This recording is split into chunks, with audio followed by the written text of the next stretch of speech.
White blood cell chapter की शुरुआत करते हैं और सबसे पहले हमें जानना ये है कि normal white blood cell count कितना होता है। तो जिसे बोला जाता है टोटल ल्यूकोसाइट काउंट, यानी कि WBCs का व्हाइट ब्लड सेल्स का टोटल काउंट, वो है 4000 से 11000, 4000 to 11000 पर क्यूब। ये टोटल ल्यूकोसाइट काउंट होता है, जिसके अंदर हमारे 5 प्रकार के टोटल सेल्स हैं जो पाए जाते हैं। इनका ऑर्डर याद करने के लिए एक निमोनिक है, that is never let monkeys eat bananas. ये निमोनिक इसलिए जरूरी है क्योंकि ये आपको बताएगा कि सबसे ज्यादा मात्रा में क्या प्रेजेंट है। न्यूट्रोफिल्स, फिर लिम्फोसाइट, फिर मोनोसाइट, फिर इयोसिनोफिल, फिर बेजोफिल। मतलब हमारे ब्लड में सबसे कम मात्रा में जो प्रेजेंट है वो है बेजोफिल्स। अब इनको एक एक करके पहचान लो। सबसे पहले आता है never let monkeys eat bananas में नेवर यानी कि न्यूट्रोफिल। न्यूट्रोफिल पहचानने के लिए आप हमेशा इसमें 3 लोब्स देखोगे, तो 3 to 5 लोब्स वाला जो सेल होता है उसे बोला जाता है न्यूट्रोफिल्स। न्यूट्रोफिल में कई बार कुछ वेरिएशंस पाई गई हैं। फॉर एग्जांपल, जैसे कि आप ये सेल पहचान चुके होंगे कि अच्छा इसमें लोब्स दिखाई दे रहे हैं न्यूक्लियस में, तो ये न्यूट्रोफिल तो है। पर न्यूट्रोफिल के अंदर कोई एक बॉडी दिखाई दे रही है जिसे बोला जाता है डोल बॉडी। और ये डोल बॉडी हर सिचुएशन में नहीं दिखती। ये डोल बॉडी पाई जाती है सेप्सिस के केसेस में। तो होती क्या है डोल बॉडी? इट इज, अगर आप डोल बॉडी का स्पेलिंग देखोगे तो सबसे पहला अक्षर है डी और आखिरी है ई, यानी कि ये है डायलेटेड एंडोप्लाज्मिक रेटिकुलम, जो सेप्सिस यानी कि सीवियर इन्फेक्शन में देखी जाती है। कमिंग बैक, न्यूट्रोफिल के बाद अगला सेल है लिम्फोसाइट। लिम्फोसाइट हमारी कंट्री में जो सबसे जरूरी चीज जाननी है वो है टीबी। टीबी के पेशेंट्स में आपको देखने को मिलेगा कि ब्लड में लिम्फोसाइट काउंट बढ़ा होता है। नेक्स्ट आते हैं मोनोसाइट। मोनोसाइट पहचानने का तरीका है कि इसके अंदर एक जो न्यूक्लियस है वो किडनी शेप का है। सो कोई भी किडनी से रिलेटेड वर्ड होगा, किडनी, रीनल, ऐसा कोई न्यूक्लियस का शेप होगा तो वो मोनोसाइट होगा। And M for monocyte, M for malaria, तो मोनोसाइट काउंट मलेरिया के केसेस में बढ़ता है। अगला है इयोसिनोफिल्स। ये वो इकलौता सेल है जो आपको अलग से ऑरेंज कलर का दिखेगा। तो इसमें ऑरेंज कलर के ग्रैन्यूल्स होते हैं, और अगर आप इसका न्यूक्लियस देखोगे तो कुछ स्टूडेंट्स इसे हेडफोन बुलाते हैं, कुछ स्टूडेंट्स इसे स्पेक्टिकल बुलाते हैं। तो चलो, जो बुक्स में लिखा है वो है स्पेक्टिकल शेप न्यूक्लियस। तो स्पेक्टिकल शेप न्यूक्लियस इयोसिनोफिल्स में मिलेगा। इयोसिनोफिल्स 2 कंडीशंस में बढ़ते हैं। पहला हो गया किसी भी टाइप की एलर्जी, सीजन चेंज हुआ, एस्थमा हुआ, तो इयोसिनोफिल्स बढ़ेंगे। दूसरा हो गया पैरासिटिक इन्फेक्शंस, जैसे कि हुकवर्म इन्फेक्शन या किसी भी पैरासाइट इन्फेक्शन में इयोसिनोफिल्स बढ़ते हैं। Next, coming to basophils. B for basophils, B for blue black. The cell which is going to be blue black is going to be the basophil. And वो एक leukaemia जिसमें basophil बढ़ता है वो है CML, जो कि हम थोड़ी देर में पढ़ेंगे। बेजोफिल क्योंकि सबसे कम मात्रा में पाया जाता है तो कई बार पैथोलॉजिस्ट के लिए इसे पहचानना मुश्किल हो जाता है। इस वजह से बेजोफिल्स के लिए एक स्पेशल स्टेन है जिसे बोला गया है टोल्यूडीन ब्लू। नाउ प्लीज रिमेंबर, यही स्टेन मास्ट सेल्स के लिए भी यूज होता है। And this is the recent NEET as well as FMG exam question. That special stain for basophil, special stain for mast cell क्या है? वो होता है टोल्यूडीन ब्लू। नॉर्मल सेल्स पढ़ने के बाद अब हम पढ़ेंगे कि ये जो सेल्स हैं ये आते कहाँ से हैं। अभी तक हमने पढ़ा never let monkeys eat bananas. ये सेल्स आते हैं कुछ ब्लास्ट से। तो वो कौन कौन से ब्लास्ट हैं जिनके बारे में आपको जानकारी रखनी है? सबसे पहले होता है माइलोब्लास्ट। माइलोब्लास्ट पहचानने के लिए वो ब्लास्ट जिसके अंदर आपको ऑररॉड्स दिखाई दे रही हैं उसे बोला जाता है माइलोब्लास्ट। एंड इसे पहचानने के लिए कुछ स्टेन्स हैं, जैसे कि माइलोब्लास्ट के लिए पहला स्टेन है माइलोपेरोक्सिडेज, जो कि नाम से आपको समझ आएगा, माइलोपेरोक्सिडेज यानी कि MPO। इसके अलावा है Sudan black B. And third one is CAE, जिसका फुल फॉर्म है क्लोरो एसिटेट एस्टरेज। तो 3 स्टेन होते हैं, 3 शॉर्ट फॉर्म्स हैं, MPO, SBB, CAE। ये है माइलोब्लास्ट के स्टेन। माइलोब्लास्ट वो सेल जिसमें और रॉड दिखाई देता है। अगला आ जाता है लिम्फोब्लास्ट, यानी कि लिम्फोइड सीरीज का जो पहला सेल ब्लास्ट होता है। लिम्फोब्लास्ट पहचानने के लिए सबसे फेमस स्टेन है पास स्टेन, और इतना हम सब अब तक जानते हैं कि P फॉर पास यानी कि P फॉर पिंक। तो इसमें जो कलर आएगा वो पिंक है, पर अगर आप ध्यान से ये फोटो देखो तो क्या पिंक कलर आपको पूरे सेल में फैला हुआ दिखाई दे रहा है, या फिर कुछ जगह पे वो इकट्ठा होके कुछ ब्लॉक्स बॉक्स बनाने की कोशिश कर रहा है, डॉट बनाने की कोशिश कर रहा है, बिल्कुल फैला नहीं हुआ बैम्बू, कुछ कुछ जगह पे पिंक है, तो इसे बोला जाता है ब्लॉक या डॉट पॉजिटिविटी। पास या पॉजिटिविटी लिम्फोब्लास्ट के लिए ब्लॉक या डॉट पॉजिटिविटी होता है। बट अभी जैसे आप आगे पढ़ोगे, लिम्फोब्लास्ट भी कई प्रकार के होते हैं, जैसे कि बी लिम्फोब्लास्ट, टी लिम्फोब्लास्ट। तो टी लिम्फोब्लास्ट के लिए एक अलग से स्टेन बनाया गया है, जिसका सिग्निफिकेंस आप अब से 15 मिनट में जानोगे। तो टी लिम्फोब्लास्ट के लिए स्टेन है एसिड फॉस्फेटेज। तीसरा ब्लास्ट जो है वो है मोनोब्लास्ट, एंड मोनोब्लास्ट के लिए जो स्टेन है वो है एनएससी, जिसका फुल फॉर्म है नॉन स्पेसिफिक एस्टरेज। अब यहाँ पर आके थोड़ी सी कंफ्यूजन होती है, क्योंकि एक एस्टरेज पड़ा था क्लोरो एसिटेट एस्टरेज जो माइलोब्लास्ट का था, एक है नॉन स्पेसिफिक एस्टरेज जो मोनोब्लास्ट का है। तो याद करने के लिए आप देखना, मोनो जैसे आप शब्द लिखते हो, तो मोनो के आगे अगर आप एक और एन लगा दो तो आप इसे मोनोनोब्लास्ट के नाम से अगर याद कर सकते हो। तो मोनोनोब्लास्ट आपको ये बता देगा कि इसमें नॉन स्पेसिफिक एस्टरेज पॉजिटिव होता है। सो अब इसको अगर थोड़ा सा डिटेल में पढ़ो, तो मोनोब्लास्ट से आगे जाके क्या बनेगा, तो कॉमन सेंस मुझे ये बताती है कि मोनोब्लास्ट से आगे जाके बनेगा मोनोसाइट। बिल्कुल। लिम्फोब्लास्ट से आगे जाके क्या बनेगा, उससे बनेगा लिम्फोसाइट। तो जो हम निमोनिक पढ़ रहे थे, never let monkeys eat bananas, अगर वो हम दोबारा लिख ले तो इसके अंदर मोनोब्लास्ट ने बना दिया क्या, उसने बना दिया मोनोसाइट। लिम्फोब्लास्ट ने क्या बनाया, लिम्फोसाइट। तो अब तीन कौन से सेल बने, न्यूट्रो, ईओ, बेजो, ये बचे हैं मैम, तो ये कहाँ से आएंगे, न्यूट्रो, ईओ और बेजो आएंगे माइलोब्लास्ट से। सो लेट अस रिपीट, जो हमने पढ़ा था, न्यूट्रोफिल, इओसिनोफिल और बेजोफिल ये आएंगे माइलोब्लास्ट से, लिम्फोसाइट आएगा लिम्फोब्लास्ट से, मोनोसाइट आएगा मोनोब्लास्ट से। तो अब इन सब में से जो फोटो आपको जाननी है डब्ल्यूबीसी प्रिपरेशन की, डब्ल्यूबीसी के फॉर्मेशन की, उसे बोला जाता है माइलोपोइसिस। और ये सबसे पहला सेल कौन सा है, क्योंकि इसमें मुझे थोड़ी सी और रॉड्स दिखाई दे रही हैं, और रॉड्स यानी कि वो हो जाता है माइलोब्लास्ट। और अगर माइलोब्लास्ट की बात कर रहे हो तो आखिर में पढ़ते पढ़ते कौन से तीन सेल बन सकते हैं मैम, माइलोब्लास्ट से बन सकता है न्यूट्रोफिल, इओसिनोफिल और बेजोफिल। तो चलो बनाने की कोशिश करते हैं। सबसे पहले होता है माइलोब्लास्ट। माइलोब्लास्ट के बाद जो अगला सेल आता है, जो आप खुद देख सकते हो इस फैमिली का सबसे, मतलब इस पूरी फोटो में से सबसे बड़ा जो सेल होता है वो होता है प्रोमाइलोसाइट। तो हमने नाम भी रखा ना प्रो, बिकॉज इसका हम देखेंगे कि साइज जो है वो इन सब सेल से सबसे बड़ा है।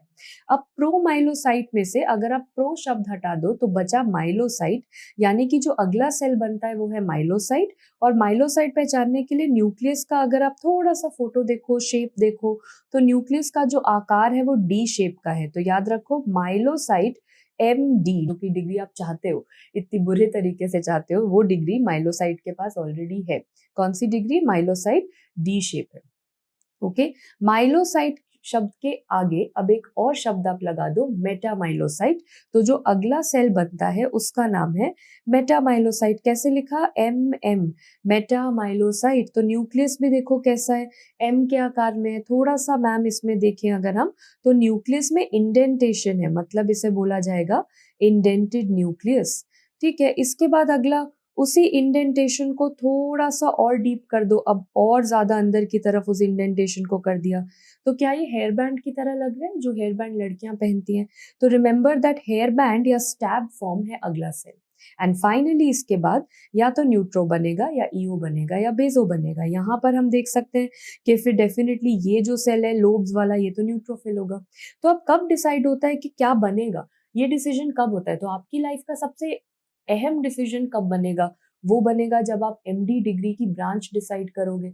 तो इस सेल के लिए भी सेम है, इस पूरे पाथवे में ये कब डिसाइड होगा कि न्यूट्रो बनाए, ईओ बनाए या बेजो बनाए, तो वो माइलोसाइट के स्टेज पे डिसाइड होता है। तो please remember, this is going to be the most critical stage और the most critical cell, because this is, I will write it, decision making. इस स्टेप पे डिसाइड होता है कि अच्छा लोब्स बनाने हैं तो न्यूट्रोफिल, ऑरेंज कलर का बनाओगे तो इओसिनोफिल, ब्लू कलर का बनाओगे तो बेजोफिल।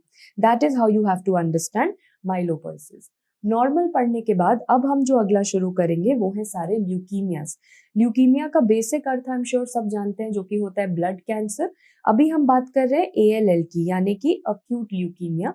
फुल फॉर्म एक बार जान लो, अक्यूट लिम्फोब्लास्टिक ल्यूकीमिया। तो ल्यूकीमिया शब्द का अर्थ होता है ब्लड कैंसर। इसमें कौन से वाले ब्लास्ट होंगे, लिम्फोब्लास्ट होंगे। और कौन से टाइप का है, अक्यूट। तो अक्यूट ल्यूकीमिया का मतलब ये होता है जब भी हमारे ब्लड में ब्लास्ट की मात्रा 20% से ज्यादा पाई जाएगी, उसे बोला जाएगा अक्यूट ल्यूकीमिया। तो अब बताओ, अक्यूट ल्यूकीमिया के लिए सबसे पहली चीज जो क्वेश्चन में ढूंढोगे वो होगा ब्लास्ट काउंट होता है 20% से ज्यादा। अब ये जानो कि जो लिम्फोब्लास्ट आप पढ़ रहे हो वो लिम्फोब्लास्ट 20% से ज्यादा होंगे। तो ये जो ल्यूकीमिया होता है ये बच्चों में ज्यादा देखा जाता है, ये सब जानते हैं। इसकी दो टाइप की क्लासिफिकेशंस है, एक है फैब, एक है WHO। फैब यानी कि French American British. FAB classification हमें बताती है कि ALL 3 टाइप का होता है, ALL L1, L2, L3, जिसमें से जो ALL L1 है वो सबसे कॉमन बोला जाता है और इसकी प्रोग्नोसिस पेशेंट के लिए सबसे अच्छी बताई जाती है। इसके बाद आप जैसे जैसे L3 की तरफ आओगे तो ये लीस्ट कॉमन ल्यूकीमिया होता है और इसकी प्रोग्नोसिस मरीज के लिए सबसे बुरी है। तो भगवान ने एक काम अच्छा करा कि जो सबसे ज्यादा होने वाला है कम से कम मरीज उससे ट्रीट होके ठीक हो जाएगा, और जो जिसमें मरीज को दिक्कत आएगी वो वैसे भी बहुत कम होता है, वो लीस्ट कॉमन है। इन सब में से पूछा जाता है एग्जाम में कि वो कौन सा ALL है जिसके ब्लास्ट को अगर आप देखो, पहले तो ये माइलोब्लास्ट है या लिम्फोब्लास्ट। ये लिम्फोब्लास्ट है क्योंकि मुझे इसमें और रॉड तो नहीं दिखाई दे रही, और रॉड दिखती तो माइलोब्लास्ट होता, नहीं दिख रही तो लिम्फोब्लास्ट है। तो लिम्फोब्लास्ट में मुझे ये समझ में आया कि इसके अंदर कुछ व्हाइट व्हाइट कलर के होल्स दिखाई दे रहे हैं जो कि सारे सेल्स में दिखाई दे रहे हैं। इन्हें बोला जाता है साइटोप्लाज्मिक वैक्यूलेशंस। तो ALL L3 के केसेस में साइटोप्लाज्मिक वैक्यूलेशंस पाई गई हैं, और ये क्यों पाई गई हैं? क्योंकि ये एक्चुअली है फैट, यानी कि ये जो साइटोप्लाज्मिक वैक्यूलेशंस हैं ये पॉजिटिव होंगी for oil red O, and that is a previous year question. ALL L3 oil red O positive होता है। ये था फैब क्लासिफिकेशन। बट आजकल जो ज्यादा फॉलो होता है दैट इज WHO क्लासिफिकेशन, जो हमें बताता है कि ALL दो टाइप का है, BALL और TALL, जिसमें से बुरा कौन सा है? TALL ज्यादा बुरा माना जाता है। क्यों है ऐसा पेशेंट के लिए TALL बुरा? क्योंकि TALL जाता है ब्लड कैंसर, ब्लड में रहना चाहिए, पर TALL जाके टिश्यूज में इन्फिल्ट्रेट करता है। तो टिश्यू इन्वॉल्वमेंट और इन्फिल्ट्रेशन किस में देखी जाती है? TALL में। कौन से टिश्यूज? एक हेड में, एक चेस्ट में और एक नीचे पेल्विस में। यानी कि हेड में जाएगा कहाँ? ब्रेन में जाएगा।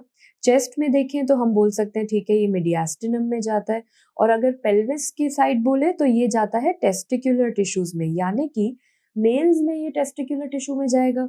तो कौन से जेंडर के लिए प्रोग्नोसिस खराब हो जाती है? मेल्स के लिए प्रोग्नोसिस खराब हो जाएगी। तो अभी तक खराब प्रोग्नोसिस वाले L3 हैं। T सेल खराब है, क्यों खराब है? क्योंकि वो इतने सारे टिश्यूज में जाता है, और टेस्टिस में जाता है, इसलिए मेल्स के लिए खराब है। अब फाइनली आता है इसका जेनेटिक्स, और जेनेटिक्स में आपको जानना है अगेन अच्छे वाले जेनेटिक्स और बुरे वाले जेनेटिक्स। तो सबसे कॉमन जो जेनेटिक्स है ALL का वो है हाइपर डिप्लॉइडी। डिप्लॉइड क्या है? जैसे कि आप और मैं जिनके पास 46 क्रोमोसोम्स हैं, हम उन्हें बोलते हैं 2N, तो हम नॉर्मल हैं। बट इसके पास 2N 46 से ज्यादा क्रोमोसोम्स है, यानी कि ये 2N से ज्यादा, ये 3N हो सकते हैं, 4N हो सकते हैं। तो ये वो लोग हैं जो हाइपर डिप्लॉइड कहलाते हैं। हाइपर डिप्लॉइडी सबसे कॉमन जेनेटिक प्रॉब्लम है जिसकी वजह से ALL होता है। ओके, उसके अलावा ट्राइजोमीज देखी गई है। ट्राइजोमी याद है ना, 3-3 क्रोमोसोम होना। Trisomy 4, trisomy 7, trisomy 10। इसके अलावा ट्रांसलोकेशन 1-2-1 देखी गई है। तो इन तीनों को एक साथ क्यों पढ़ा? क्योंकि इन तीनों में कुछ समानता है जो आप देखोगे। ट्राइजोमी यानी कि नंबर 3, ठीक है, ट्राइजोमी ऑफ क्रोमोसोम 4, 4+3 करा तो आया 7, 7+3 करा तो आया 10। तो मैम यहाँ पे 3-3 की कहानी चली। ट्रांसलोकेशन 1-2-1 यानी कि 1+2 करा तो 3, 2+1 भी करा तो 3, तो ये भी 3 की कहानी चली। और हाइपर डिप्लॉइडी यानी कि 2 से अधिक, 2 से अधिक 3। तो वो सारी चीजें, जैसे कि आप ALL पढ़ते हो 3 अक्षर वाला, तो वो सारी चीजें जो 3-3 नंबर के आसपास आपको समान दिखेंगी, उन सब की प्रोग्नोसिस हो जाती है अच्छी। मतलब जिनमें 3 नंबर नहीं बन रहा उनकी प्रोग्नोसिस हो जाएगी बुरी। अगर किसी ने कहा कि ALL में हाइपोडिप्लॉइडी भी दिखती है, मतलब 2N से कम, 46 से कम क्रोमोसोम भी दिखते हैं, बट मुझे पता है कि उसकी प्रोग्नोसिस अच्छी नहीं है। ALL में ट्रांसलोकेशन 922 भी दिखता है, बट इसमें भी 3 नंबर नहीं बन रहा, तो इनकी प्रोग्नोसिस हो जाती है खराब। तो इन दोनों में हम बोलेंगे पुअर प्रोग्नोसिस, यानी कि जिनमें 3 का समानता दिख रही है वो सब अच्छी प्रोग्नोसिस हो जाती है, जिनमें नहीं दिखती वो बुरी प्रोग्नोसिस हो जाती है। ये था आपका समरी ऑफ ALL। जैसे आपने ALL पढ़ा वैसे ही अब आप अगला ल्यूकीमिया पढ़ोगे जिसका नाम है AML, अक्यूट माइलॉइड ल्यूकीमिया। तो मुझे इतना समझ आया कि ब्लास्ट तो इसमें माइलोब्लास्ट होंगे, वो और रॉड वाले, वो फोटो देख लेंगे। अक्यूट शब्द का अर्थ मैं आपको बता चुकी हूँ कि ब्लास्ट 20% से ज्यादा होना चाहिए, तो इसमें जो माइलोब्लास्ट होगा वो 20% से ज्यादा होगा। AML का भी फैब क्लासिफिकेशन है जो काफी लंबा है, M0 से M7 तक जाता है। प्लीज नोट इसके अंदर what you have to know, M0 के नाम क्या होते हैं। M0 जैसा शब्द है उसको बोला जाता है AML अनडिफरेंशिएटेड। ये नाम से कैसा साउंड कर रहा है, अंडा है ना, तो अंडा जैसा साउंड कर रहा है, तो अंडा M0 अंडा।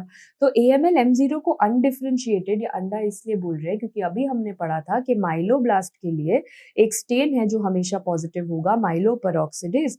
बट AML M0 इसलिए अंडा बोला जाता है क्योंकि इसमें माइलोपेरोक्सिडेज भी नेगेटिव है, तो ये बिल्कुल ही अनडिफरेंशिएटेड है। ठीक है, आगे बढ़ते हैं। अब हम जो अगला पढ़ते हैं AML M1 as well as AML M2। एक है छोटा नंबर, एक है बड़ा नंबर, मतलब इसको छोटा भाई और बड़ा भाई मान लो। छोटे भाई में कोई मेच्योरिटी कभी भी नहीं होती है ना, तो AML विदाउट मेच्योरेशन। बड़ा भाई थोड़ा सा मेच्योर ज्यादा होता है, तो M2 हो गया AML विद मेच्योरेशन। प्लीज याद रखना ये सबसे कॉमन AML है, और इसमें जो ट्रांसलोकेशन दिखती है that is going to be 821 translocation. अगला चलते हैं AML M3।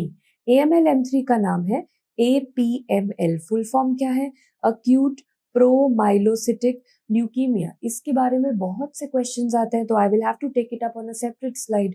जब हम बोलते हैं AML M3, तो इसकी जो ट्रांसलोकेशन है वो है 15-17, और 15-17 जब ट्रांसलोकेशन क्रोमोसोम फ्यूज होते हैं तो actually that is going to be the fusion of PML RARA. कैसे याद करेंगे, ल्यूकीमिया का नाम ही है APML, तो जीन का नाम भी PML होगा। और रारा एक्चुअली जो होता है उसका फुल फॉर्म ना जानने के बजाय आप इतना जान लो ये रेटिनोइक एसिड का रिसेप्टर होता है। रेटिनोइक एसिड यानी कि विटामिन ए, मतलब मैम इस ल्यूकीमिया में विटामिन ए की कुछ तो गड़बड़ है जो होने वाली है, जो हम थोड़ी देर में जानेंगे। उसके बाद this is the only leukaemia to be associated with DIC। DIC यानी कि डिसेमिनेटेड इंट्रावैस्कुलर कोएगुलेशन, यानी कि मरीज में बहुत सारे क्लॉट्स बनेंगे। ऐसा कोई भी ल्यूकीमिया नहीं है जिसमें DIC होता हो इसके अलावा। तो AML M3 के क्वेश्चंस काफी इंपॉर्टेंट है। ओके, इसके अंदर एक स्पेशल टाइप के सेल्स देखे जाते हैं जिन्हें बोला जाता है फैगेट सेल्स। फोटो ये है फैगेट सेल्स की, उसमें क्या दिख रहा है, मैम AML की बात कर रहे हो तो वो और रॉड की कहानी तो चलेगी, बट इसमें और रॉड जरूरत से ज्यादा दिखाई दे रहे हैं। एक एक नहीं है, दो भी नहीं है, ऐसे पूरा एक गुच्छा बना हुआ है, एक बंच बना हुआ है जो आपस में एक दूसरे को क्रॉस कर रहे हैं। तो क्रिस क्रॉस और रॉड जहां देखे जाते हैं उन्हें बोला जाता है फैगेट सेल्स। अब आती है इसकी ट्रीटमेंट की बारी। ये वो ल्यूकीमिया है जिसमें कभी भी कीमोथेरेपी मत देना। यदि आप मरीज को कीमोथेरेपी दे दोगे ये सोच के कि हर कैंसर में तो कीमोथेरेपी ही दी जाती है, अगर इसमें आपने कीमोथेरेपी दे दी तो मरीज को DIC हो जाएगा और कीमोथेरेपी देने की वजह से मरीज की डेथ हो सकती है। तो कीमोथेरेपी कभी भी नहीं देना। आप इसमें लॉजिक लगाओ कि जो दिक्कत थी वो विटामिन ए रेटिनोइक एसिड में थी, तो जो ट्रीटमेंट हम देंगे वो भी विटामिन ए का दे देते हैं। एट्रा का फुल फॉर्म क्या होता है, ऑल ट्रांस रेटिनोइक एसिड, यानी कि वो एक लौता ल्यूकीमिया जिसमें आप विटामिन ए देके मरीज को ठीक कर सकते हो, जो कि सुनने में भी कितना फैसिनेटिंग है ना, कि आप कैंसर को विटामिन ए के इंजेक्शन से ट्रीट कर रहे हो, but that is the case, all trans retinoic acid, and साथ में इसके हम मिलाते हैं आर्सेनिक ट्राइऑक्साइड। तो ये वो सारे क्वेश्चंस हैं। Translocation 15-17, PML RARA associated with DIC, faggot cell, ATRA and arsenic trioxide का ट्रीटमेंट मोस्ट इंपॉर्टेंट। ट्रांसलोकेशन अगर यहाँ पे लिखे तो ट्रांसलोकेशन 15-17। अब आता है अगला AML M4 एंड M5।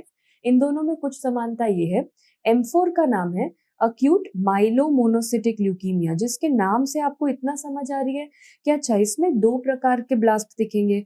इसमें मुझे कौन कौन से ब्लास्ट दिखेंगे, माइलोब्लास्ट भी दिखेगा और इसमें मुझे मोनोब्लास्ट भी दिखेगा। तो कितने कितने ब्लास्ट दिखेंगे, दो दो ब्लास्ट। चलो यहाँ पे लिख लेते हैं कि मैम इसमें दिखते हैं दो दो ब्लास्ट। 2 का स्क्वायर क्या होता है, 2 का स्क्वायर होता है 4, तो दो दो ब्लास्ट कहाँ दिखेंगे, 2 2 जा 4, 2 का स्क्वायर 4। और इसमें कौन सा इन्वर्जन दिखता है, मैम 4 का स्क्वायर करें तो 16, तो इसमें देखा जाता है इन्वर्जन 16। तो क्या याद करने का तरीका, 2 का स्क्वायर हो गया 4, 4 का स्क्वायर हो गया 16, दो दो ब्लास्ट वाला M4 होता है, M4 में इन्वर्जन 16 दिखता है। ठीक है, अब माइलो शब्द हटा दो तो कौन सा ल्यूकीमिया बचा, वो M5 बता दो। अक्यूट मोनोब्लास्टिक ल्यूकीमिया, यानी कि इसमें सिर्फ मोनोब्लास्ट मिलेंगे, अक्यूट मोनोब्लास्टिक ल्यूकीमिया। तो अब अगर आप देखो पूरे टेबल में मोनो मोनो शब्द सिर्फ इन दोनों जगहों पे आ रहे हैं, M4 एंड M5। मोनो शब्द आते ही मरीज में टिश्यू इन्फिल्ट्रेशन देखी जाती है. Tissue infiltration is seen with M4 as well as M5. And please remember, tissue infiltration किस तरीके की, गम्स में जा सकता है, तो पेशेंट को गम ब्लीडिंग हो सकती है, स्किन इन्वॉल्वमेंट हो सकता है, तो अलग अलग टिश्यूज में ये जाता है. अगला आता है AML-M6 जिसका नाम है pure एरिथ्रॉइड leukaemia. And finally AML-M7 जिसका नाम है अक्यूट मेगा कैरियोब्लास्टिक ल्यूकीमिया, जिसके बारे में एक क्वेश्चन बहुत फेमस है जो कि ये है कि ये वो AML है जो डाउन सिंड्रोम के साथ एसोसिएटेड है. It is associated with Down syndrome. So which AML is associated with Downs? AML M7. So these are all the points that you had to know about AML, which is very important. But INI-CET exam के लिए AML के कुछ stains पूछे जाते हैं जो कि आपको जानना है. वो करने से पहले एक छोटा सा रिवीजन ये कि AML M2 में, M3 में और M4 में हमने कुछ ट्रांसलोकेशंस पढ़ी थी, जिसका ये मतलब है 2, 3 और 4. तो आपको सिर्फ मल्टीपल्स पे जाना है, यानी कि मैथ्स लगानी है. 4 के साथ तो 16 ही जोड़ना था ऑब्वियसली. अब 3 के साथ क्या जाएगा, 3 के साथ 8 जाता है, 3 के साथ 15 जाता है. 3 5s are 15. तो 3 के साथ मल्टीपल में 15 जाएगा तो M3 में आएगा 15 17. और 2 के साथ 8 जरूर जाता है तो M2 में आएगा 8 21. M2 M3 M4. और इन तीनों को जानने का एक और तरीका ये है कि यही वो 3 ल्यूकीमिया है जिनकी प्रोग्नोसिस अच्छी मानी जाती है. M2 M3 M4 के सामने मैम जिन 3 की हमने जेनेटिक्स याद करे ना मरीज के लिए, वो 3 अच्छे माने जाते हैं. Okay, now let's move on to the special stain. Special stains में वही चीज हमने दोबारा लिखी एंड इसमें अब हम जानना चाहते हैं कि ये वाले स्टेन हम कहाँ कहाँ लगा सकते हैं. तो सबसे पहले पास तो हमने पढ़ा था कि लिम्फोब्लास्ट के लिए होता है ब्लॉक पॉजिटिविटी, तो बिल्कुल होता है. पर क्या ये माइलोब्लास्ट और AML में भी मिल सकता है? बिल्कुल.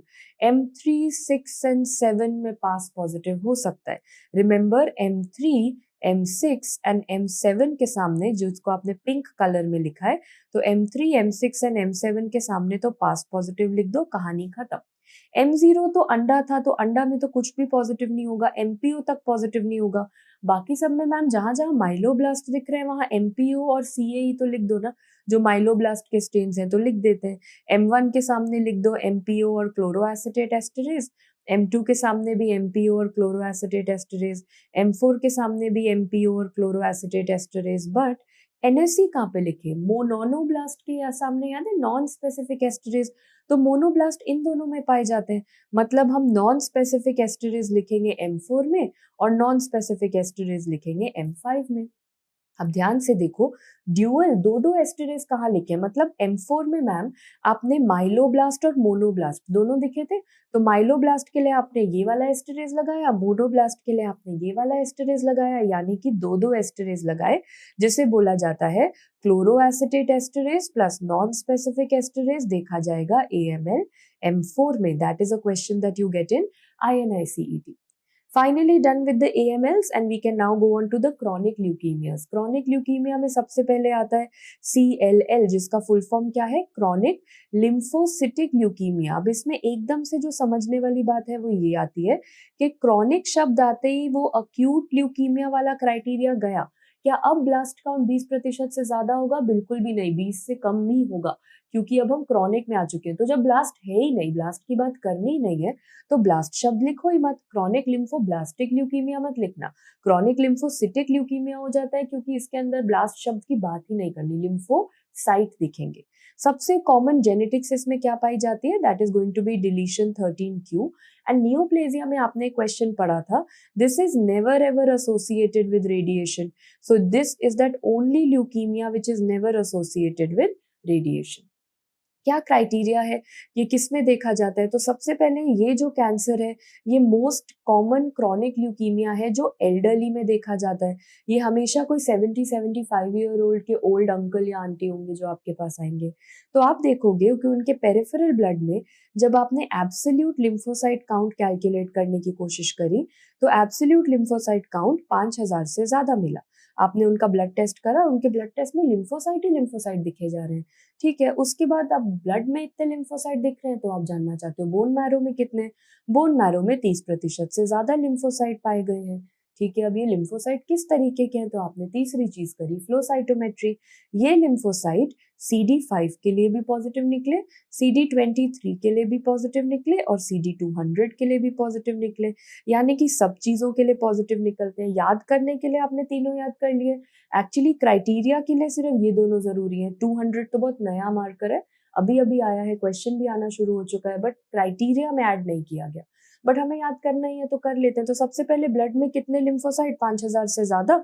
उसके बाद बोन मैरो में कितने लिम्फोसाइट, 30% से ज्यादा। फ्लो साइटोमेट्री में 5, 23 और 200।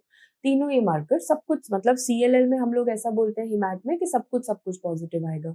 आजकल एक क्वेश्चन ज्यादा देखने को मिला है कि सबसे पहले तो आप पेशेंट का ब्लड लोगे और आपको ब्लड में ये दिख गया कि ये 5000 से अधिक आया, पर ये ब्लड में देखने के बाद what is your next line, और ये क्वेश्चन आपको एमसीक्यूज में मिलेगा। अगला बोन मैरो करना चाहोगे या फ्लो करना चाहोगे, तो यहाँ पे आपको ये देखना है कि मरीज के लिए ज्यादा जरूरी क्या है, मरीज के लिए कम पेनफुल क्या है। ब्लड सैंपल तो आपके पास ऑलरेडी है जो आप मरीज से ले चुके हो, तो क्या आप उसको अगले दिन आप सबसे पहले और दर्द दे के बोन मैरो करना चाहते हो, या फिर जो ब्लड सैंपल है उसी का फ्लो साइटोमेट्री लगा के पहले ये क्राइटेरिया पूरा कर लो। तो अगर ऐसा क्वेश्चन आया कि ब्लड के बाद तुरंत अगले दिन क्या करना चाहते हो, इस ब्लड के बाद सबसे पहले मैं फ्लो साइटोमेट्री करना चाहूंगी, उसके बाद अगर उसमें भी कुछ गड़बड़ आई तो उसके बाद मैं बोन मैरो करूंगी। दिस इज अ क्राइटेरिया जो आपने पेशेंट की थोड़ी सी कन्वीनियंस को ध्यान में रखते हुए बनाया। अब हम करते हैं पेरिफेरल स्मीयर। तो पेरिफेरल स्मीयर में क्या दिखता है, स्मज सेल्स। तो अगर आप यहाँ पे देखो तो ये तो हो गए हमारे लिम्फोसाइट और लिम्फोसाइट गोल गोल वाले सेल, पर यहाँ पर वो जो गोल गोल सेल्स हैं वो बिल्कुल फैल चुके हैं, तो इन्हें बोला जाता है स्मज सेल। स्मज सेल के कुछ और नाम है, जैसे कि बोला जाता है पैराशूट सेल या फिर बास्केट सेल्स, जैसा जैसा वो शेप बनाए तो अपनी इमेजिनेशन आप क्या नाम रखना चाहो। बट ये असली तरीके के सेल्स नहीं है, ऐसा मत मान के चलना कि मरीज के शरीर के अंदर ऐसे टूटे फूटे सेल घूम रहे हैं, बिल्कुल भी नहीं। जब आपने मरीज से ब्लड सैंपल लिया था तो सारे सेल बिल्कुल जुड़े हुए ठीक लिम्फोसाइट दिखाई दिए, पर धीरे धीरे जब आपने स्लाइड बनाई तो वो प्रेशर से क्या हुआ, सारे सेल टूट गए। तो क्या ये रियल फाइंडिंग है, बिल्कुल भी नहीं, ये है आर्टिफैक्चुअल फाइंडिंग, ये बिल्कुल भी असली फाइंडिंग नहीं है। और ये क्यों बनती है, ये क्योंकि मैम जो सेल्स हैं वो बहुत कमजोर हैं, जैसे ही आपने स्लाइड बनाने के लिए थोड़ा सा प्रेशर लगाया वो सेल टूट गए। क्यों है ये इतने ज्यादा कमजोर, क्योंकि इनके अंदर एक चीज की कमी पाई गई है, that is going to be loss of vimentin. हमारे सारे सेल्स में ना वाइमेंटिन एक रीढ़ की हड्डी का काम करता है। जब तक वाइमेंटिन है तो सेल खड़ा रहेगा, जब तक वाइमेंटिन है वो टूटेगा नहीं। यहाँ पर क्या हुआ है, वाइमेंटिन चला गया, वाइमेंटिन चला गया तो थोड़ा सा प्रेशर लगने पे the cell is going to break. अब यहाँ पे देखो तो सारे लिम्फोसाइट, मैम आप बात ही किसी और चीज की नहीं कर रहे हो, लिम्फोसाइट लिम्फोसाइट लिम्फोसाइट, मतलब ऐसा लग रहा है सारे सेल्स ने स्कूल जाने के लिए यूनिफॉर्म पहन ली है। बिल्कुल, CLL को बोला जाता है convent school girl appearance. CLL is known as convent school girl appearance. Why, because all lymphocytes are going to be present. तो ये वाला भी खत्म हो गया। अब आते हैं दो सिंड्रोम्स, एक होता है इवान सिंड्रोम, एक होता है रिक्टर सिंड्रोम। ये दोनों CLL के साथ पाए जाते हैं। So what is it, please note, Evan मतलब होता है एवरीवन, यानी कि इसमें हमारे बोन मैरो में तीन ही तो चीजें हैं, RBC, WBC और प्लेटलेट। अब तीनों अगर इन्वॉल्व हो जाएंगे तो इवैन बन जाएगा। तो WBC के डिसऑर्डर में तो मुझे पता है हम बात कर रहे हैं CLL की। साथ में मरीज को अगर ऑटो इम्यून हीमोलिटिक अनीमिया हो जाए, जो कि RBC की दिक्कत बोली जाती है, और साथ ही में मरीज को इम्यून थ्रोम्बोसाइटोपेनिक पर्प्यूरा हो जाए, यानी कि जो प्लेटलेट की दिक्कत है। अब दुनिया में जब सब एवरीवन इफेक्ट हो जाएंगे तो इवैन सिंड्रोम बन जाएगा, याद रहेगा, इवैन एवरीवन। अगला आता है रिक्टर सिंड्रोम, जिसके नाम में है रिच होना। तो रिच होना मतलब बड़ा आदमी बनना, कोई छोटा आदमी एकदम से रिच हो जाए, बड़ा आदमी बन जाए, उसे बोलेंगे रिक्टर सिंड्रोम। तो छोटा आदमी मतलब CLL का एक लिम्फोमा, CLL तो ब्लड का कैंसर है ना, इसी का अगर लिम्फ नोड में आप पूछो कि अच्छा मैम अगर ये लिम्फ नोड में चला गया तो आप क्या बोलते हो, तो लिम्फ नोड में जाने के बाद आप इसको बोलते हो small lymphocytic lymphoma. It is known as small lymphocytic lymphoma. तो जिस दिन ये जो स्मॉल लिम्फोसिटिक लिम्फोमा है ये चेंज होके बड़ा आदमी बन जाएगा, DLBCL जिसे बोला जाता है diffuse large B cell lymphoma, उस दिन आप बोलोगे कि ओ ये छोटा आदमी बड़ा आदमी बन गया, तो यानी कि स्मॉल टू बिग यानी कि रिच हो गया। तो रिमेंबर, इवैन में एवरीवन, RBC WBC प्लेटलेट, रिच में स्मॉल से लार्ज में कन्वर्जन हो गया, that is going to be CLL। जो आखिरी ल्यूकीमिया आपको जानना है वो है CML, जिसके नाम से अगेन क्रॉनिक है जिसका मतलब है आप ब्लास्ट के बारे में अभी बात मत करो, 20% से कम ही रहने दो। इसकी जेनेटिक्स बहुत जरूरी है। इसमें देखा जाता है ट्रांसलोकेशन 922। 922 मतलब 2 क्रोमोसोम्स जब मिल रहे हैं तो उसमें क्या होगा, बीसीआर और एबीएल जीन्स है। बीसीआर एबीएल जीन फ्यूजन देखा जाता है। तो बीसीआर और एबीएल 2 जीन्स आपस में मिल गए। उनके मिलने की वजह से एक एंजाइम की एक्टिविटी बढ़ती है जिसे बोला जाता है tyrosine kinase. One enzyme that increases is tyrosine kinase. Okay, so tyrosine kinase अगर बढ़ा है, अब इस मरीज की ट्रीटमेंट साथ के साथ पढ़ लो। जेनेटिक्स में तो जो हो गया वो हो गया, वो तो हम ठीक नहीं कर सकते, पर ये जो एंजाइम बढ़ा है इसको आप जरूर रोक सकते हो। तो ट्रीटमेंट में आप क्या दोगे, टायरोसिन काइनेज इनहिबिटर। और टायरोसिन काइनेज इनहिबिटर का नाम होता है इमैटिनिब। प्लीज नोट, इमैटिनिब 2 जगह ही देना है पूरे मेडिसिन में। इमैटिनिब ड्रग आप देते हो एक तो सीएमएल में और दूसरा आप स्टमक के ट्यूमर में देते हो जो कि है जिस्ट।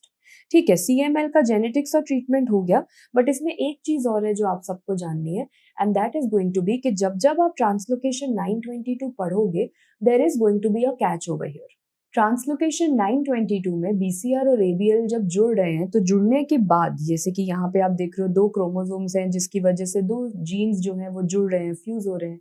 तो इनके जुड़ने के बाद किस वेट का प्रोटीन बना है वो बहुत जरूरी है। तो बीसीआर एबीएल फ्यूजन की वजह से क्या वेट हुआ जब ये दोनों जुड़ गए, तो या तो आप कैसे शुरुआत करोगे, मैम 9 और 22 की बात कर रहे हैं ना, तो 9 वाली सीरीज से शुरू करते हैं। सबसे पहला वेट इनके जुड़ने की वजह से जो प्रोटीन बनता है वो है 190 किलो डाल्टन। इसमें आप 20 ऐड कर दो तो जो अगला बनता है वो है 210 किलो डाल्टन, और इसके बाद आप थोड़ा सा और 20 ऐड कर दो तो अगला बनेगा 230 किलो डाल्टन। तो हमेशा याद करना शुरू कहाँ से करना है, 190 से, और इसमें 20 जोड़ते जाना है, यानी कि 210 एंड देन 230। और फिर कौन से ल्यूकीमिया में कौन सा पाया जाता है, तो इसके लिए आप अल्फाबेटिकली याद करो, LMN मतलब सबसे पहला वाला मिलेगा ALL में, दूसरा वाला मिलेगा CML में, और तीसरा वाला मिलेगा CNL में, that is chronic neutrophilic leukaemia. तो आगे पीछे मत करना, LM&N, ALL, CML और CNL। तो डिपेंड करता है कि इनके फ्यूजन के बाद वो क्या वेट था जो प्रोटीन का बना,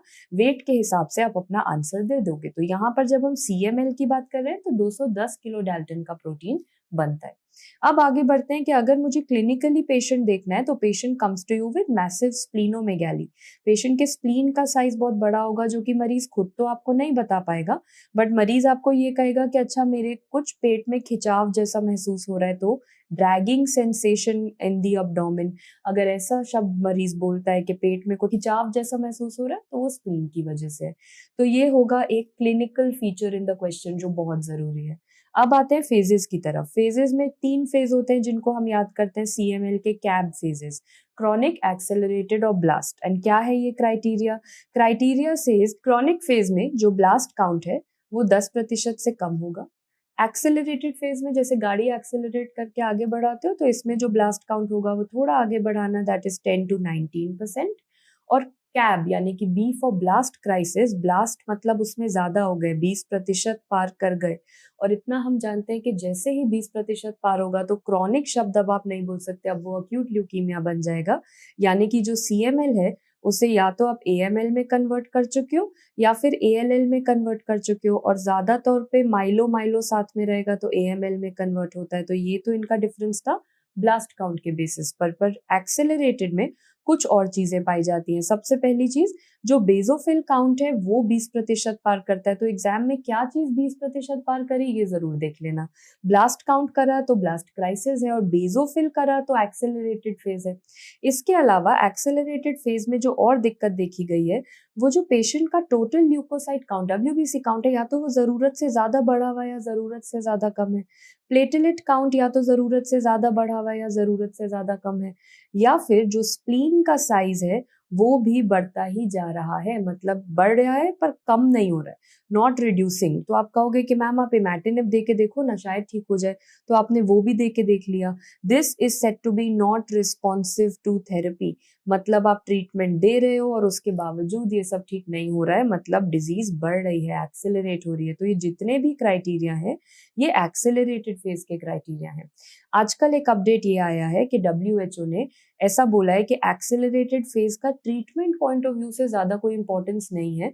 तो अब as per the new update अब यहाँ पर क्रॉनिक और ब्लास्ट क्राइसिस ही माना जाता है, एक्सेलरेटेड फेज हटा दिया गया है। तो अपडेट ये है कि अब होता है क्रॉनिक और ब्लास्ट क्राइसिस, बट अभी भी ना क्योंकि ये बहुत नया है तो ऐसा नहीं है कि एग्जामिनर आपसे एक्सेलरेटेड फेज के क्वेश्चन नहीं पूछेगा, इसलिए एग्जाम के लिए अभी भी एक्सेलरेटेड फेज याद करके जाना है। Finally coming to LAP score. LAP score क्या चीज होती है? सीएमएल का जो लैब स्कोर होता है वो कम होता है, तो जान लेते हैं व्हाट इज लैब स्कोर। वो देखने से पहले ये जब इतनी ब्लास्ट और बेसोफिल्स की बात करी तो सीएमएल की स्लाइड ऐसे देखने को मिलती है। दैट इज सीएमएल में आपको अलग अलग टाइप के सेल्स दिखेंगे। यहाँ पे मुझे न्यूट्रोफिल्स दिखाई दे रहे हैं, यहाँ पे मुझे वो डी वाला सेल दिखाई दे रहा है, एमडी माइलोसाइट था वो, ठीक है। यहाँ पे मुझे एक ऑरेंज कलर का सेल दिखाई दे रहा है इओसिनोफिल, ये बहुत बड़ा सेल है, तो एक बड़ा वाला सेल प्रोमाइलोसाइट होता था। बिल्कुल ये थोड़ा सा एम जैसा बन रहा है, एम मेटामाइलोसाइट। तो अलग अलग तरीके के सेल दिखाई दे रहे हैं। जैसे कि कोई कॉलेज जाता है तो अलग अलग कपड़े रोज पहनता है ना, यूनिफॉर्म में नहीं जाता, या फिर कोई पार्टी में जाता है तो सीएमएल को बोला जाता है गार्डन पार्टी अपीयरेंस। इससे पहले सीएलएल पढ़ा था जिसमें सबने यूनिफॉर्म पहनी थी, उसे बोला गया था कॉन्वेंट स्कूल गर्ल। सीएमएल में सब अलग टाइप के सेल्स हैं, उसे बोला जाता है गार्डन पार्टी अपीयरेंस। सीएमएल की डायग्नोसिस के लिए क्योंकि हम बीसीआर एबीएल फ्यूजन और ट्रांसलोकेशन 922 की बात कर रहे हैं, तो जो इन्वेस्टिगेशन ऑफ चॉइस हो जाता है वो हो जाता है फिश।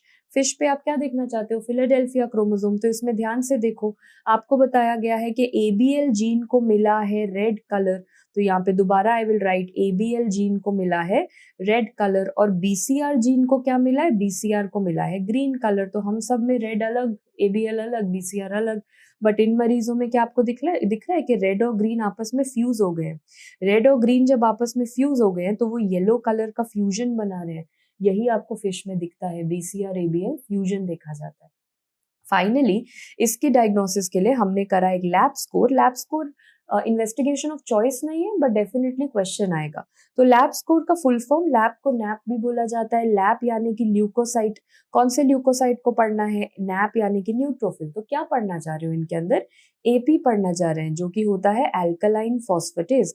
सो रिमेंबर ल्यूकोसाइट और neutrophil alkaline phosphatase is going to be known as NAP score. जो नॉर्मल वैल्यू है स्कोर की वो है 40 to 100। तो अगर ये 40 से कम हो जाएगा तो वो देखा जाएगा सीएमएल में, और पेरोक्सिस्मल नॉक्टर्नल हीमोग्लोबिन्यूरिया। याद करने का क्विक तरीका ये है कि लैब स्कोर स्मॉल कब होता है, यानी कि डिक्रीज कब होता है? सीएमएल में स्मॉल होता है। सीएमएल स्मॉल की तरह सुनता है ना, तो प्लीज रिमेंबर सीएमएल में स्मॉल होता है। और लैब स्कोर बढ़ता कब है, यानी कि 100 से ऊपर कब जाता है? तो उसका निमोनिक है लेक्स एंड पॉन्ड्स। तो सबसे पहले लेक्स यानी कि एक रिएक्शन होता है ल्यूकामॉइड रिएक्शन। ल्यूकामॉइड रिएक्शन में लैब स्कोर बढ़ता है।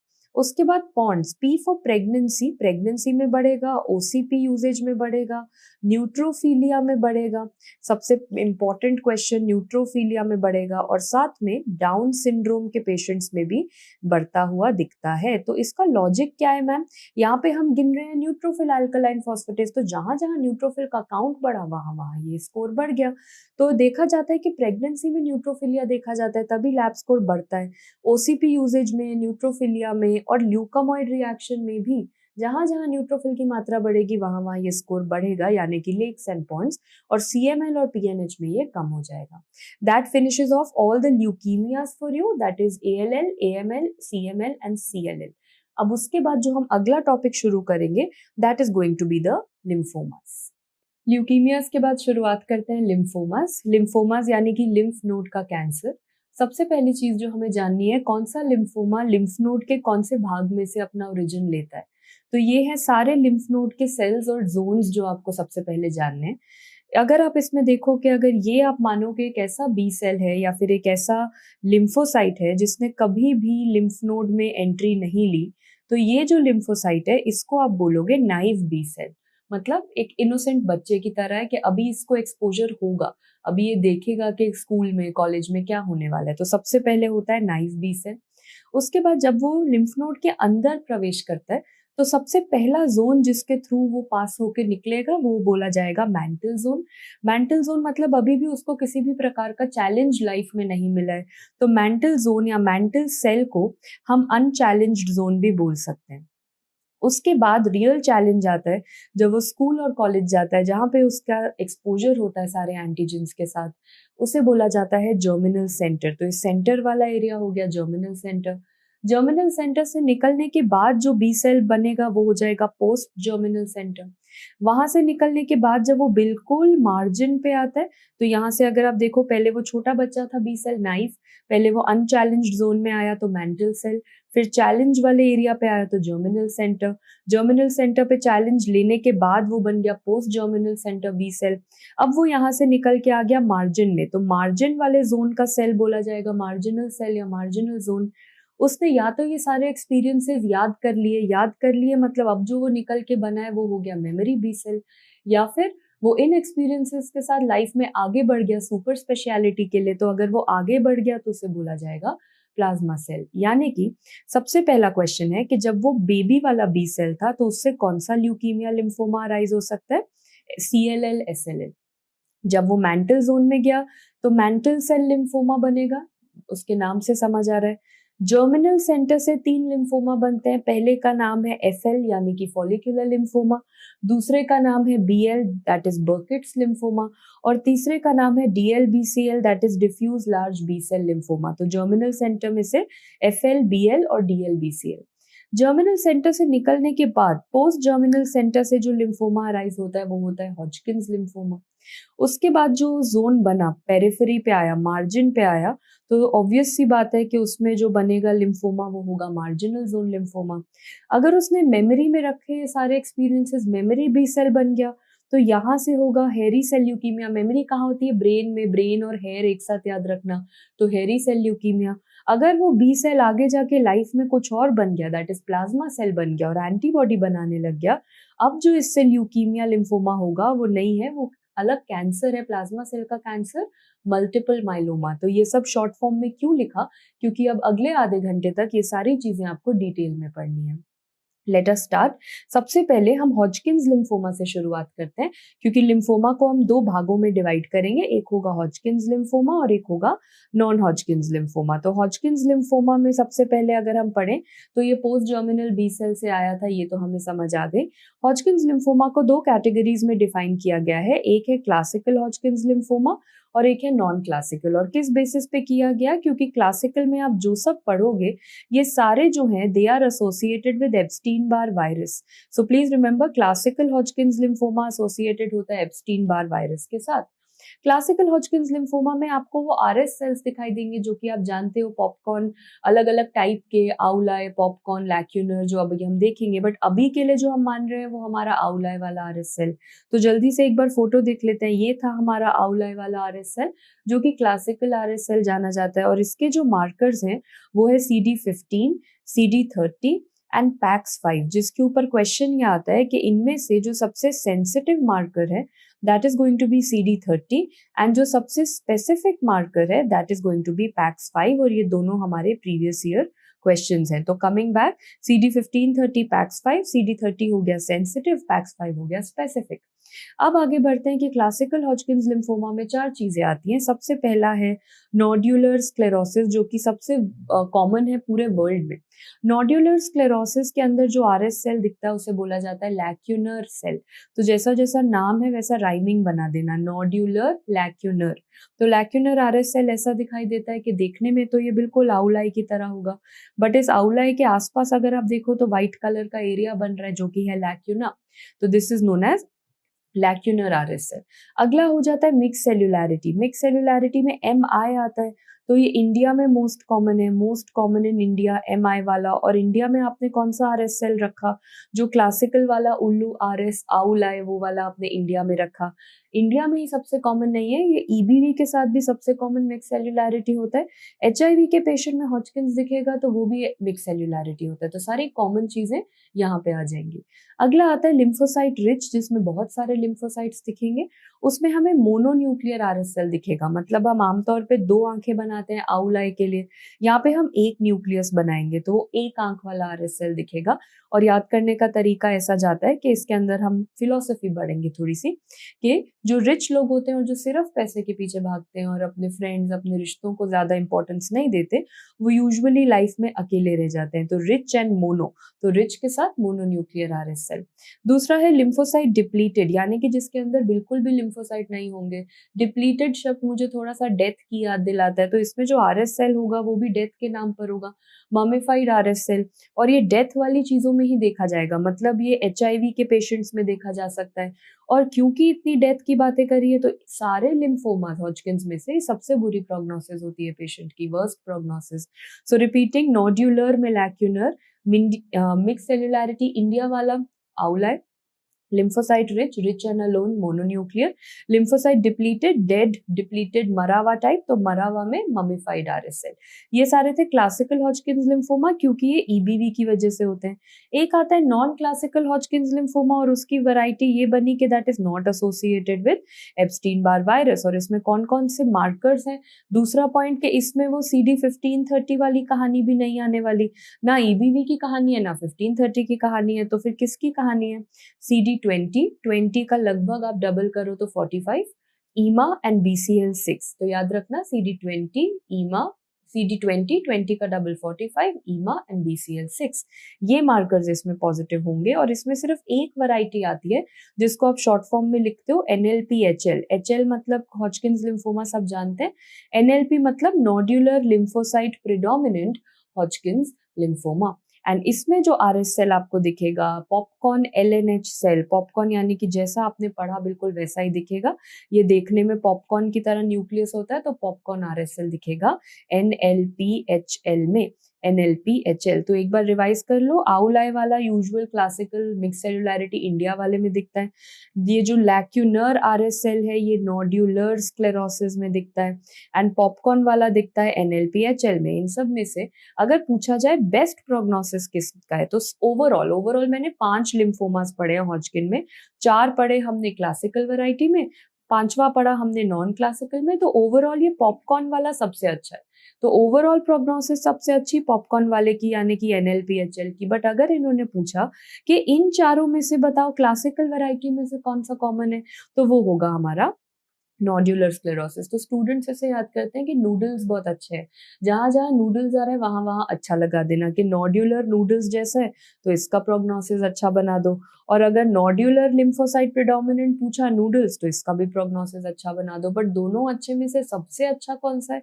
सबसे अच्छा, क्योंकि ये वाले में पॉपकॉर्न शब्द आ रहा है, वो भी बहुत टेस्टी फूड आइटम होता है, तो ये सबसे अच्छा माना जाएगा। तो याद रखना बेस्ट प्रोग्नोसिस इसका, और वो ममीफाइड और डेड वाला जो था वो सबसे बुरा प्रोग्नोसिस उसका था। That is going to be your Hodgkin's lymphoma. अगला जो टॉपिक हम पढ़ेंगे वो है नॉन हॉजकिंस लिम्फोमा, जिसके अंदर 7 प्रकार के लिम्फोमा आते हैं जो BNHL के ओरिजिन से B सेल से अराइज होंगे, 2 ऐसे हैं जो T सेल से अराइज होंगे। तो सबसे पहले हम पढ़ते हैं BNHL। उसको पढ़ने के लिए सारे जेनेटिक्स एक जगह आप लिख लो।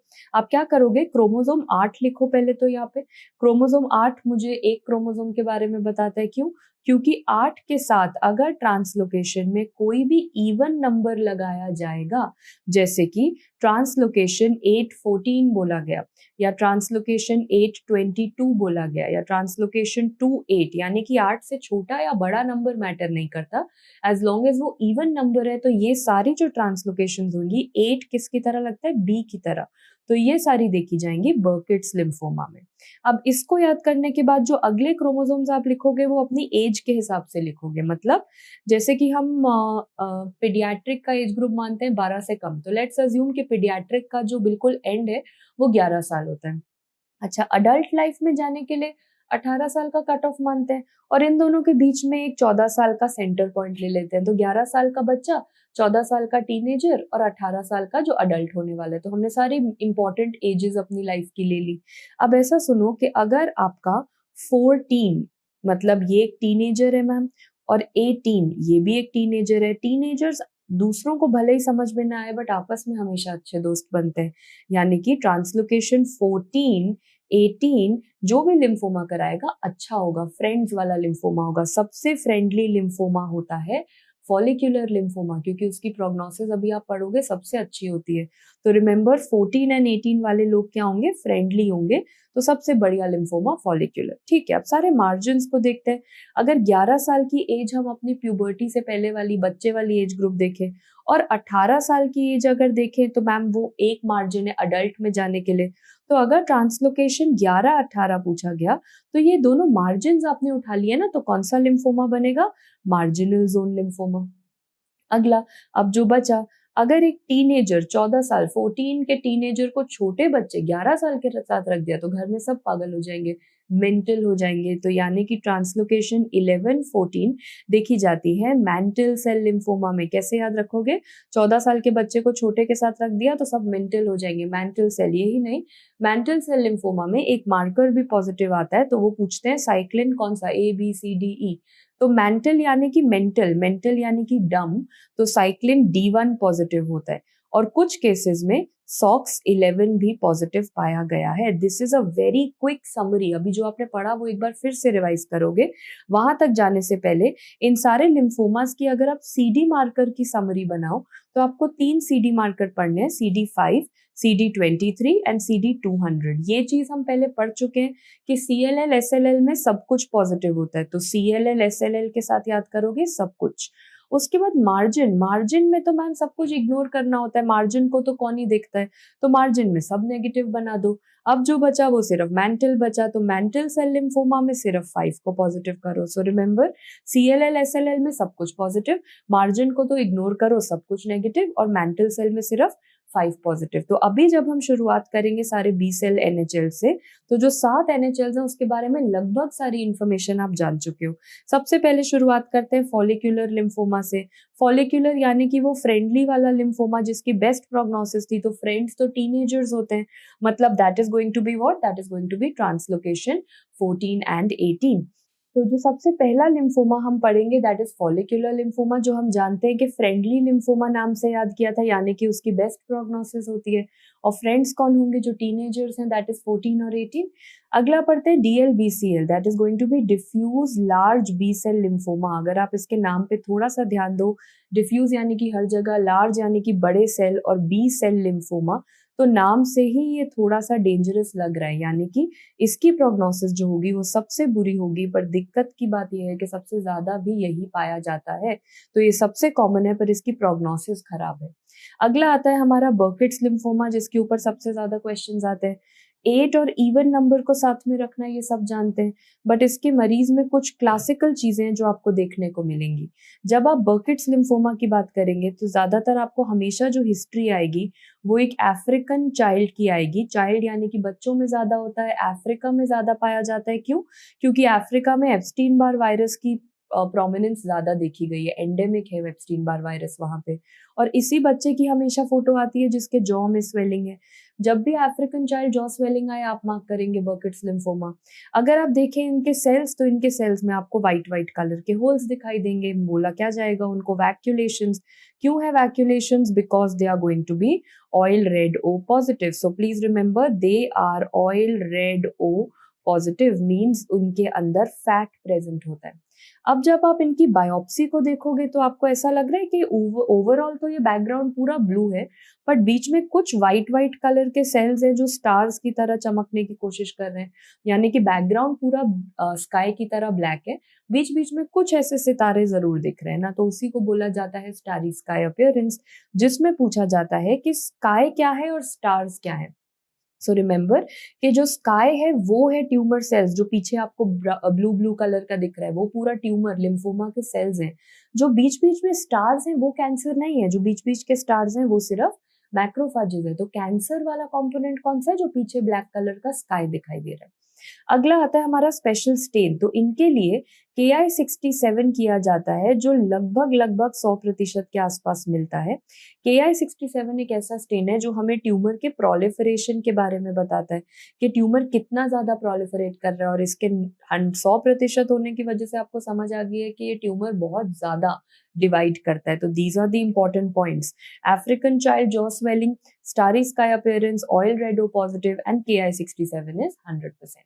अगला जो लिम्फोमा आता है 4th नंबर पे, that is going to be the CLL SLL, mantle cell and marginal zone, इनके बारे में हमें एटलीस्ट इनके CD मार्कर्स पता है। CLL SLL में सब कुछ पॉजिटिव हो जाएगा, मार्जिनल जोन में सब कुछ नेगेटिव हो जाएगा, मैंटल सेल में सिर्फ 5 पॉजिटिव होगा, ये तो हम जानते हैं। मैंटल सेल में मैंटल मेंटल डम, तो हमने डम से याद किया था कि साइक्लिन D1 भी पॉजिटिव होगा, और कुछ है जो SOX11 वो भी पॉजिटिव होगा।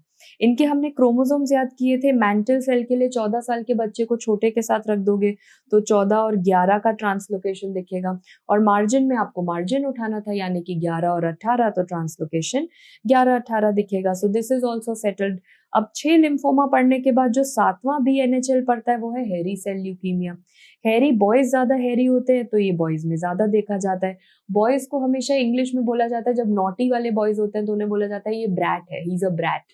ब्रैट से हम याद करेंगे कि ये बॉय में कौन सा म्यूटेशन देखा जाएगा, इसमें देखा जाएगा ब्रैफ म्यूटेशन। ठीक है, हेरी सेल ल्यूकीमिया के मार्कर्स कौन से हैं? तो मैम हेयर जो होता है, हेयर अगर उलझ जाते हैं, ट्रैप बना देते हैं, तो सबसे पहले हेयर में कौन सी पॉजिटिविटी आएगी? हेयर में ट्रैप पॉजिटिविटी आएगी।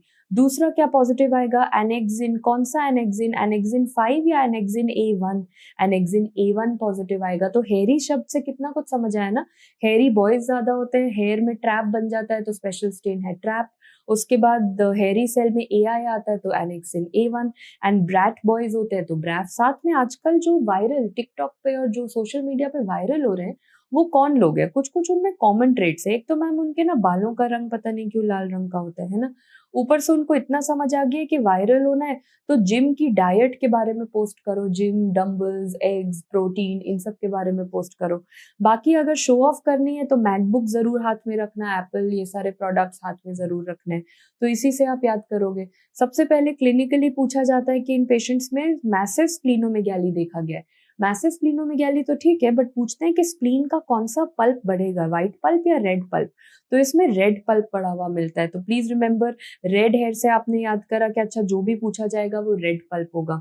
कमिंग टू द नेक्स्ट, कौन सा इन्फेक्शन देखा जाता है इन लोगों में? MAC infection, mycobacterium avium complex, microbiology में पढ़ते हो तो मैक इन्फेक्शन देखा जाता है। तो लाल बाल कर लिए, मैकबुक कर दिया। क्यों इन्फेक्शंस देखे जाते हैं? क्योंकि सेल्स नहीं है ना, लड़ाई करने के लिए इम्यून सेल्स ही नहीं है, तो पेरिफेरल स्मीयर पे कोई सेल नहीं मिलेगा। पैनसाइटोपिनिया, आपने बोन मैरो में ढूंढने की कोशिश करी तो बोन मैरो एस्पिरेट पे भी कोई सेल नहीं मिला, क्योंकि जब सेल बन ही नहीं रहा तो मिलेगा कहाँ से? फाइनली आपने करी बोन मैरो बायोप्सी, जिसपे आपको क्या मिला? There is going to be fried egg appearance. तो अगर आप यहाँ पे ये फोटोज देखो, सबसे पहले आपको ये हेयर वाले सेल्स दिख रहे हैं, हेरी सेल ल्यूकीमिया। अगर आप अच्छे से हेयर देखना चाहते हो तो कौन से माइक्रोस्कोप पे देख सकते हो? हम फेज कॉन्ट्रास्ट माइक्रोस्कोप पे देख सकते हैं। उसके बाद अगर आप स्पेशल स्टेन करना चाहो तो मैम आपने कहा था बालों से ट्रैप बनता है, तो ये बालों से जो ट्रैप बना ये कौन से रंग का आया? ये भी रेड कलर, क्योंकि जब रंग पूछोगे, स्प्लीन का पूछोगे तो भी रेड, ट्रैप का पूछोगे तो भी रेड, क्योंकि लाल बाल वाला वो वायरल वर्जन था। फाइनली जब बोन मैरो बायोप्सी करा तो कौन सा अपीयरेंस दिखा? देखो हर सेल के आसपास व्हाइट कलर का एरिया है, यानी कि फ्राइड एग अपीयरेंस मिला। Please remember, bone marrow biopsy पे फ्राइड एग अपीयरेंस मिलता है, बोन मैरो एस्पिरेट पे कुछ भी नहीं मिलता है, ड्राई टैप है।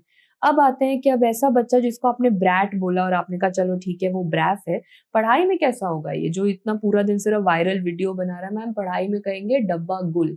तो डब्बा गुल है इस बच्चे का, कैसे याद करोगे?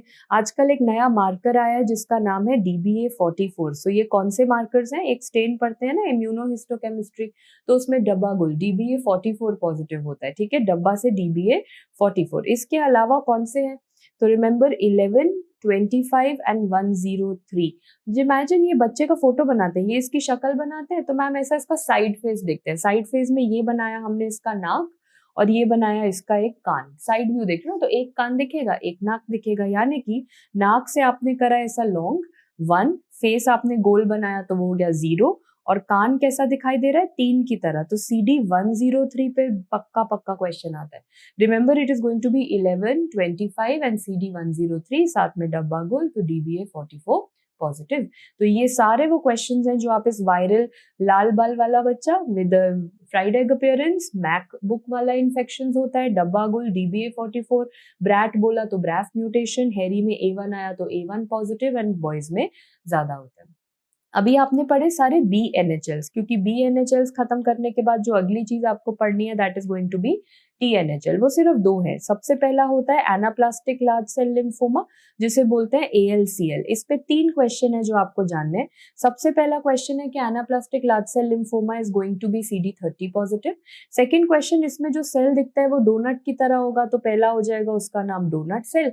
और तीसरा सेल जो दिखता है उसका न्यूक्लियस हल्का हल्का किडनी की तरह होता है, तो ये किडनी शेप वाला जो न्यूक्लियस बनता है उसे बोलते हैं हॉलमार्क सेल। तो प्लीज रिमेंबर एनाप्लास्टिक के 3 question, CD30 positive, doughnut cell, hallmark cell, कहानी खत्म। दूसरा TNHL जो आपको पढ़ना है वो है माइकोसिस फंगोइडिस। सुनने में ये कोई फंगल इन्फेक्शन जैसा लगता है, तो फंगल इन्फेक्शन ज्यादातर स्किन पे होती है, पर सुनने में फंगल इन्फेक्शन है नहीं। तो बट एटलीस्ट ये तो समझ आ गई कि होगा स्किन में, ये स्किन का लिम्फोमा है। तो स्किन के लिम्फोमा में बायोप्सी भी कहाँ से करोगे? स्किन से ही करेंगे। स्किन की बायोप्सी में क्या दिखेगा? आप सोचोगे मैम स्किन में ना कैंसर सेल्स आने लग गए, ऐसे गुच्छों में कैंसर सेल दिखने लगेंगे, सो उसे बोला जाएगा पोट्रियर्स माइक्रोएब्सेस। पोट्रियर्स माइक्रोएब्सेस क्या होते हैं? They are going to be cancer cells in the epidermis, cancer cells in the epidermis, Pautrier's microabscesses. But वो कैंसर स्किन में कितने समय तक बैठा रहेगा? कुछ टाइम बाद कैंसर सेल का मन करेगा कि चलो ब्लड में घूम के आए। तो अगर इन कैंसर सेल्स का मन करा कि चलो अब हम ब्लड में घूम के आते हैं, ये ब्लड में स्पिल आउट हो गए, तो अब इस सिंड्रोम का जो नाम बनेगा वो होगा सेजरी सिंड्रोम। यानी कि मैम दोनों है लगभग सेम, एक स्किन में है और एक स्किन के साथ साथ ब्लड में भी है। अगर सिर्फ स्किन स्किन बोला तो माइकोसिस फंगोइडिस बना देना। अगर स्किन के साथ साथ उन्होंने कहा नहीं थोड़ा बहुत ब्लड में भी यही सेल्स दिख रहे हैं, तो आप उसे सेजरी सिंड्रोम बोल देना। सेजरी सिंड्रोम का सेल दिखता कैसा है? बिल्कुल ब्रेन की तरह, जैसे ब्रेन में होता है ना वो सल्काए और गायरा है, तो सेजरी सिंड्रोम का सेल बिल्कुल वैसा दिखाई देता है जैसे कि सेरिब्री फॉर्म। सेरिब्री फॉर्म और Sezary cells are going to be seen. Before I proceed I just want to ask you, आप पैथो में और डर्मा में 2 माइक्रोएब्सेसेस पढ़ते हो, एक होता है पोट्रियर्स माइक्रोएब्सेस और एक होता है मुनरोज माइक्रोएब्सेस। तो आपको ना क्रॉस निमोनिक बनाना है, PM PM की जोड़ी आपको साथ में रखनी है। PM PM क्या कि यदि एग्जामिनर ने आपसे P पूछा कि ये कौन सी डिजीज में दिखता है, तो डिजीज का नाम आप M से बना देना। अगर एग्जामिनर ने आपसे M पूछा कि अच्छा ये कौन सी डिजीज में दिखता है, तो आप डिजीज का नाम P बना देना। जैसे कि पोट्रियर्स माइक्रोएब्सेस कौन सी डिजीज में दिख रही है? वो दिख रही है माइकोसिस फंगोइडिस में। और डर्मा में आपने पढ़ा है कि मुनरोज माइक्रोएब्सेस किस में दिखता है? वो दिखता है सोरियासिस में। तो कोई भी कंफ्यूजन नहीं, P के साथ M, M के साथ P, PM का कॉम्बिनेशन चलेगा। सारे लिम्फोमास खत्म करने के बाद एंड में जो आता है that is known as the multiple myeloma. Multiple myeloma के बारे में इतना सब लोग जरूर जानते हैं कि मल्टीपल माइलोमा में देखा जाता है कैंसर ऑफ प्लाज्मा सेल। तो ये पढ़ने से पहले हम नॉर्मल प्लाज्मा सेल देख लेते हैं। This is what a normal plasma cell looks like. तो नॉर्मल प्लाज्मा सेल में सबसे पहला फीचर होता है कि जो सेल का न्यूक्लियस है वो कभी भी सेल के सेंटर में नहीं पाया जाएगा, एक कोने में पड़ा हुआ मिलेगा, यानी कि एक्सेंट्रिक न्यूक्लियस होता है। साथ में अगर आप देखो ये कौन सा black and white electron microscopy पे देखोगे, न्यूक्लियस के अंदर थोड़ा सा झांक के आए हम अगर, तो इसके अंदर कुछ कुछ मुझे ना ऐसे लाइनें दिख रही हैं। क्रोमैटिन जो है वो व्हील की तरह है, उसे बोला जाएगा cart wheel chromatin. Point number 1, nucleus side पे है, साइड पे होने के बाद उसका जो अंदर का शेप है वो अपीयरेंस कार्ट व्हील है। और साथ में न्यूक्लियस के आसपास मुझे व्हाइट कलर का एरिया खाली खाली दिख रहा है। ध्यान से देखो, न्यूक्लियस के आसपास थोड़ा सा एरिया व्हाइट दिख रहा है। क्यों दिखता है व्हाइट? वो एरिया बोलते हैं गोल्जी अपैरेटस का एरिया। आप खुद सोचो प्लाज्मा सेल का क्या काम है? बहुत ज्यादा एंटीबॉडी बनाना। एंटीबॉडी यानी कि प्रोटीन, एंड बायोकेम में हमने पढ़ा है कि प्रोटीन बनेगा, पैकेज कहाँ पे होगा? गोल्जी में होगा। तो गोल्जी अपैरेटस अधिक चाहिए, तभी तो गोल्जी बढ़ेगा, तभी तो एंटीबॉडी बन पाएगा। तो इस गोल्जी अपैरेटस की वजह से ये जो व्हाइट एरिया बन रहा है ना, पेरीन्यूक्लियर हैलो, उसका रीजन आपको पता होना चाहिए। तो ये 3 फीचर्स बनाते हैं plasma cell. But INI CET exam में ये पूछा जाता है कि प्लाज्मा सेल जो कि बोन मैरो में से आप निकालोगे, वो बोन के दूसरे सेल से अलग कैसे दिखेगा? जैसे कि बोन में एक सेल होता है ऑस्टियोब्लास्ट जो बोन बनाने का काम करता है, तो वो भी अगर आप देखो लगभग वैसा ही दिखाई दे रहा है। अगर इस सेल को आप बिना लेबलिंग्स के यहाँ पर देखो तो आपको ऐसा लगेगा इसका न्यूक्लियस कहाँ पे है? एक तरफ कोने में, प्लाज्मा सेल का भी कोने में था। इसके आसपास भी मुझे मैम ऐसे ना इसके सेल में कुछ कुछ व्हाइट एरियाज दिख रहे हैं, बट याद रखो ये व्हाइट एरिया न्यूक्लियस से चिपक के पेरी न्यूक्लियर नहीं है, ये न्यूक्लियस से थोड़ा सा अलग पड़ा है, यानी कि पैरा न्यूक्लियर। तो ध्यान रखना कि ऑस्टियोब्लास्ट में जो देखा जाता है वो पैरा न्यूक्लियर हैलो है। तो अगर दो सेल ऐसे बनाए जिनका न्यूक्लियस एक कोने में पड़ा हुआ है, तो अगर तो जो व्हाइट वाला एरिया है वो बिल्कुल चिपक के पेरी न्यूक्लियर हैलो है, पेरी न्यूक्लियर है, तो उसे आप बोलोगे प्लाज्मा सेल। और अगर व्हाइट वाला एरिया अलग से पड़ा है यानी कि पैरा न्यूक्लियर, तो उसे आप बोलोगे ऑस्टियोब्लास्ट। इस वजह से ये वाला जो सेल है ये कभी कभी शटलकॉक अपीयरेंस भी इसको बोला जाता है। चलो वापस आते हैं, we are talking about plasma cell, क्योंकि प्लाज्मा सेल के कैंसर को बोला जाएगा मल्टीपल माइलोमा। मल्टीपल माइलोमा में पेशेंट के ये क्लिनिकल फीचर्स आप याद रखना कि लिटिक लीजन्स होंगे, बोन में कुछ ब्लैक ब्लैक कलर के रेडियोलॉजी पे लिटिक लीजन्स दिखेंगे। तो क्या क्राइटेरिया? क्राइटेरिया नंबर 1 इज कि प्लाज्मा सेल का जो काउंट है वो 10% से ज्यादा होना चाहिए। और ये प्लाज्मा सेल्स कहाँ मिलते हैं? वो हमेशा बोन मैरो में ही मिलते हैं, हमारे ब्लड में कभी भी प्लाज्मा सेल नहीं होता। तो बोन मैरो में 10% से ज्यादा वो प्लाज्मा सेल क्या बनाएंगे? इम्यूनोग्लोबुलिन, जो कि 3 ग्राम से ज्यादा होनी चाहिए। सबसे कॉमन इम्यूनोग्लोबुलिन होती है IgG। तीसरी चीज होती है जिसे बोला जाता है MDE। MDE का मतलब होता है माइलोमा डिफाइनिंग इवेंट्स। तो और कौन से इवेंट्स हैं जिनसे मुझे माइलोमा का पता लगेगा? वो है क्रैब और स्लिम इवेंट्स। क्रैब यानी कि सबसे पहले पेशेंट का कैल्शियम लेवल बढ़ा हुआ होगा। क्यों कैल्शियम लेवल बढ़ रहा है? क्योंकि बोन टूट रही है, बोन टूट रही है तो कैल्शियम ब्लड में जा रहा है, यानी कि बोनी लिटिक लीजन। उसके बाद वो कैल्शियम कहाँ चला जाता है? धीरे धीरे किडनी में जाने लग जाता है, उसे बोलते हैं रीनल इनसफिशिएंसी। धीरे धीरे पेशेंट को अनीमिया के फीचर्स आएंगे। तो व्हाट इज क्रैब? कैल्शियम बढ़ना, renal insufficiency, anaemia and bony lytic lesions. What is SLIM? कुछ बुक्स में लिखा गया है कि ये सब क्राइटेरिया देखने की बजाय अगर आपको एक ही गो में प्लाज्मा सेल्स S फॉर 60% से ज्यादा मिल गए तो फिर आपको बाकी सब देखने की जरूरत ही नहीं है। 60% क्रॉस हुआ है तो फिर मतलब पक्का मल्टीपल माइलोमा है। अच्छा, ये जो एंटीबॉडीज बन रही हैं इसमें कौन सी वाली चेन ज्यादा बन रही है? उसमें जो लाइट चेन्स हैं वो ज्यादा बन रही हैं, तो ये अगला क्राइटेरिया है। और फाइनली हमें MRI पे एक फोकस दिखना जाना चाहिए। जो हम कह रहे हैं ना कि प्लाज्मा सेल का ट्यूमर हो रहा है, स्वेलिंग हो रही है, लिटिक लीजन हो रहा है, तो ये जो लिटिक लीजन है ये कितने फोकस से ज्यादा का होना चाहिए? 5 mm से ज्यादा का होना चाहिए। तो इसे बोला जाता है क्रैब एंड स्लिम क्राइटेरिया। थोड़ा सा अगर डिटेल में जाए, मैम आपने कहा था अनीमिया भी दिखता है, प्लाज्मा सेल भी दिखता है, तो कुछ कुछ फोटो पे दिखा दो। तो बिल्कुल सबसे पहले अनीमिया दिखता है, तो मतलब आप अनीमिया कहाँ देखोगे? RBC पे देखोगे। पेरिफेरल स्मेयर पे तो आपने RBC देखी, और RBC ने क्या करा है? RBC ने ऐसे जैसे आप सारे सिक्कों को एक पाइल बना दो, तो सिक्कों के पाइल को बोला जाता है रूले फॉर्मेशन। इसे बोला जाता है RBCs are making stack of coins. ठीक है, सो ये देखा जाता है जैसे ही मुझे ऐसे RBC ऐसे कॉइन्स की तरह पड़े हुए मिलेंगे तो वो बोला जाएगा रूले फॉर्मेशन। हम सोचेंगे मल्टीपल माइलोमा। पेरिफेरल स्मेयर पे इतना ही क्यों? क्योंकि पेरिफेरल स्मेयर पे प्लाज्मा सेल तो दिखता नहीं। प्लाज्मा सेल देखना है तो फिर बोन मैरो में जाना पड़ेगा। तो अब बोन मैरो में गए तो क्या दिखा? ये बॉडीज दिखी। रसल बॉडीज कहाँ पे मिलती हैं? सेल के साइटोप्लाज्म में मिलती हैं, इंट्रासाइटोप्लाज्मिक। और डचर बॉडी कहाँ पे मिलती है? वो इंट्रा न्यूक्लियर पाई जाती है। तो एक बार फोटो देख लेते हैं। रसल बॉडीज में अगर हम देखें तो वो सेल के अंदर साइटोप्लाज्म में मिलेगी। डचर बॉडीज में देखें तो वो सेल के न्यूक्लियस में मिलेंगी। तो जैसे कि नाम से याद करा, रसल में क्या होगा? साइटोप्लाज्म में होगा, और डचर में न्यूक्लियस में होगा। बट अगर मैम हर जगह फैला हुआ मिल जाए ये बॉडीज तो ये धीरे धीरे मलबरी की तरह दिखने लग गई हैं। इन्हें बोला जाएगा मलबरी या मॉट सेल। और अगर सेल ऐसा आग लगता हुआ दिखेगा तो उसे बोला जाएगा flame cell, right? So Russell, Dutcher, Mott and flame cell, इन सब का बनने का कारण सेम है, दैट इज एंटीबॉडीज। एंड सबसे कॉमन कौन सी antibody? It is going to be IgG antibody. But अगर आग लगी, याद रखना, अगर आग लगी और फ्लेम सेल बना तो ये सबसे ज्यादा पाया जाता है। आग लगने में IgA बढ़ता है। तो रिमेंबर, इन सब का सबसे common antibody IgG, but flame cell के आग लगने का सबसे कॉमन एंटीबॉडी है IgA। इसके अलावा ये जो आपने देखा ये बोन मैरो एस्पिरेट था।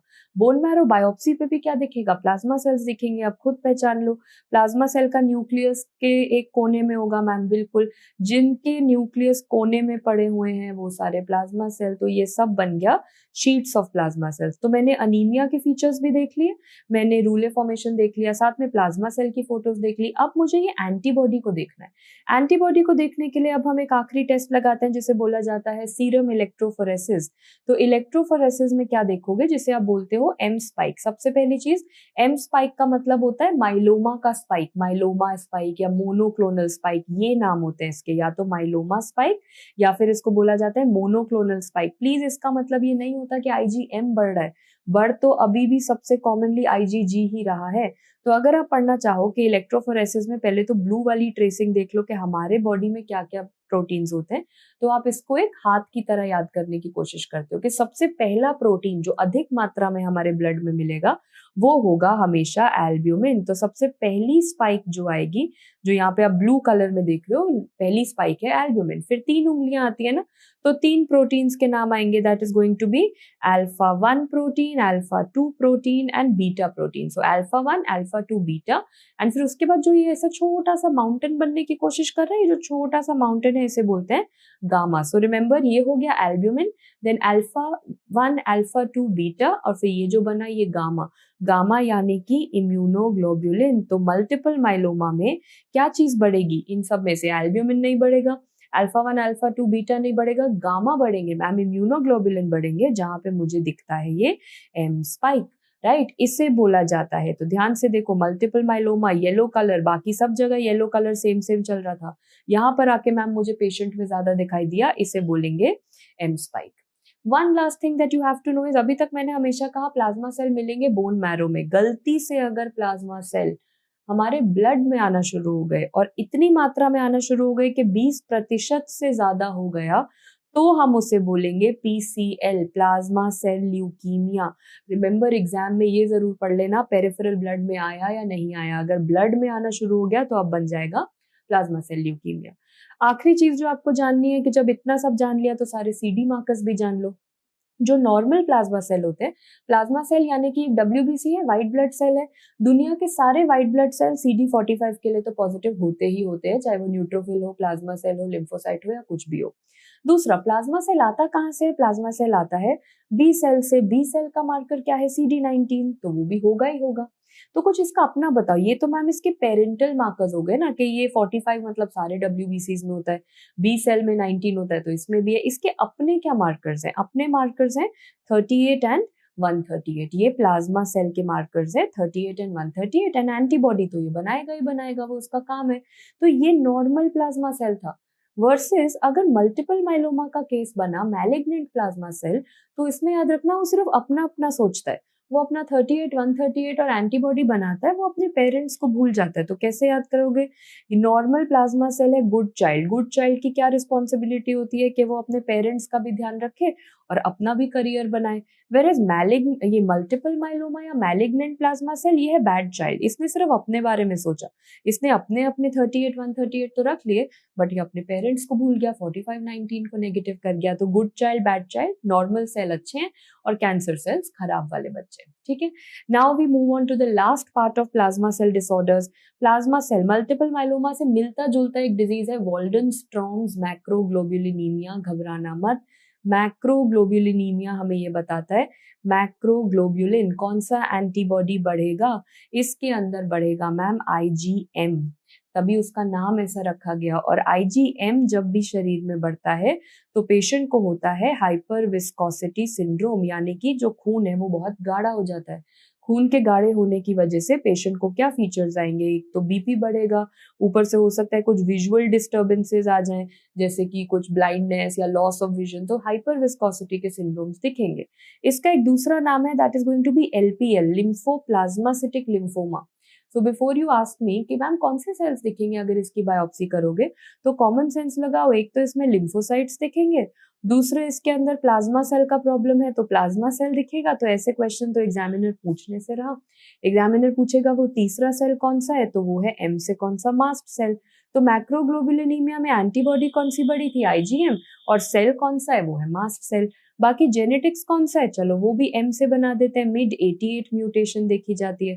तो ये याद रहेगा, जल्दी से रिपीट करो, वॉल्डेनस्ट्रॉम्स मैक्रोग्लोबुलिनीमिया में IgM बढ़ता है मैम, लिम्फोसाइट प्लाज्मा सेल तो बढ़ते हैं बट मास्ट सेल बढ़ता है। दूसरा इसके अंदर होता है हमारा MYD88 म्यूटेशन।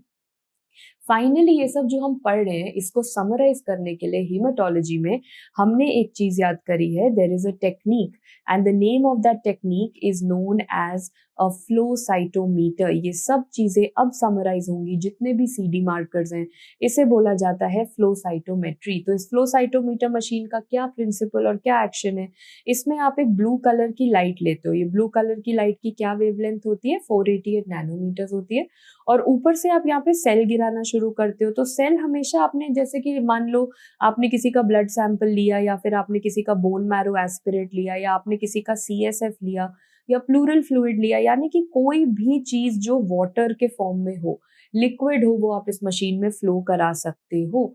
तो आपने सेल डाले, पर सेल हमेशा, सेल तो आपने मैम हजारों की तादाद में सेल यहाँ पे डाले थे। सेल जो लाइट के साथ आ रहा है एक टाइम पे, सेल कितना अच्छा सिविलाइज्ड और मैनर्स के साथ है, एक टाइम पे एक ही सेल जाता है।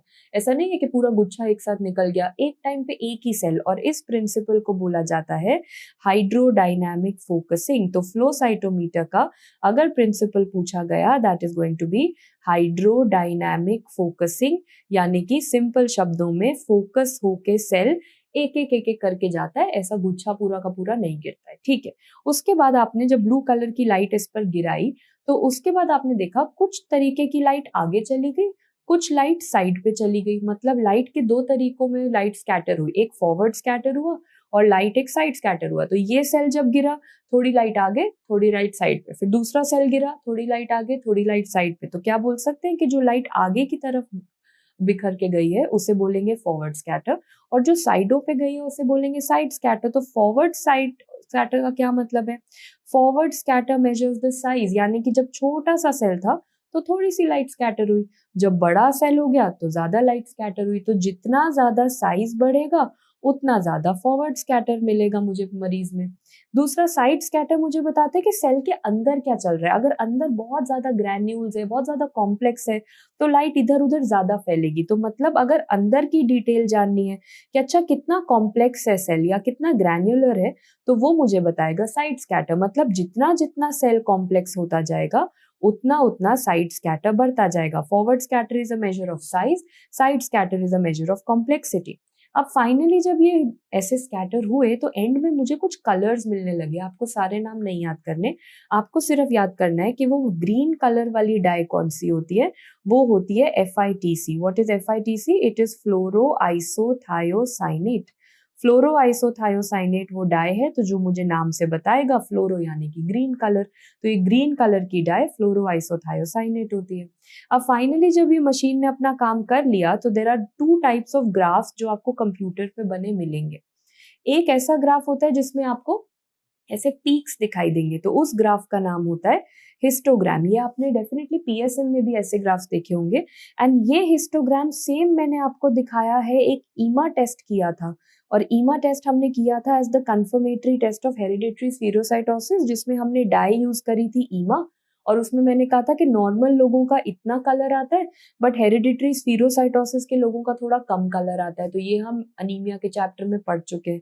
अब जो हम पढ़ेंगे वो दूसरा टाइप का ग्राफ पढ़ेंगे जो WBC में यूज किया जाता है, जिसका नाम है dot plot analysis. INI-CET exam में क्वेश्चन पूछा गया था कि आपके फ्लो साइटोमेट्री पे दो किस तरीके के ग्राफ मिल सकते हैं, एक ऐसा पीक्स वाला हिस्टोग्राम मिल सकता है और एक डॉट वाला। तो यानी कि जब भी ग्राफ बनेगा मैम, जो आप ग्राफ कहते हो, तो एक उसमें हमेशा क्या होती है, एक होती है वाई एक्सिस और एक आगे जाके यहाँ पे होती है एक्स एक्सिस। तो चलो मान लेते हैं कि एक्स एक्सिस पे मैंने लिखा कि ये है मार्कर नंबर 1 और वाई एक्सिस पे मैंने लिखा मार्कर नंबर 2।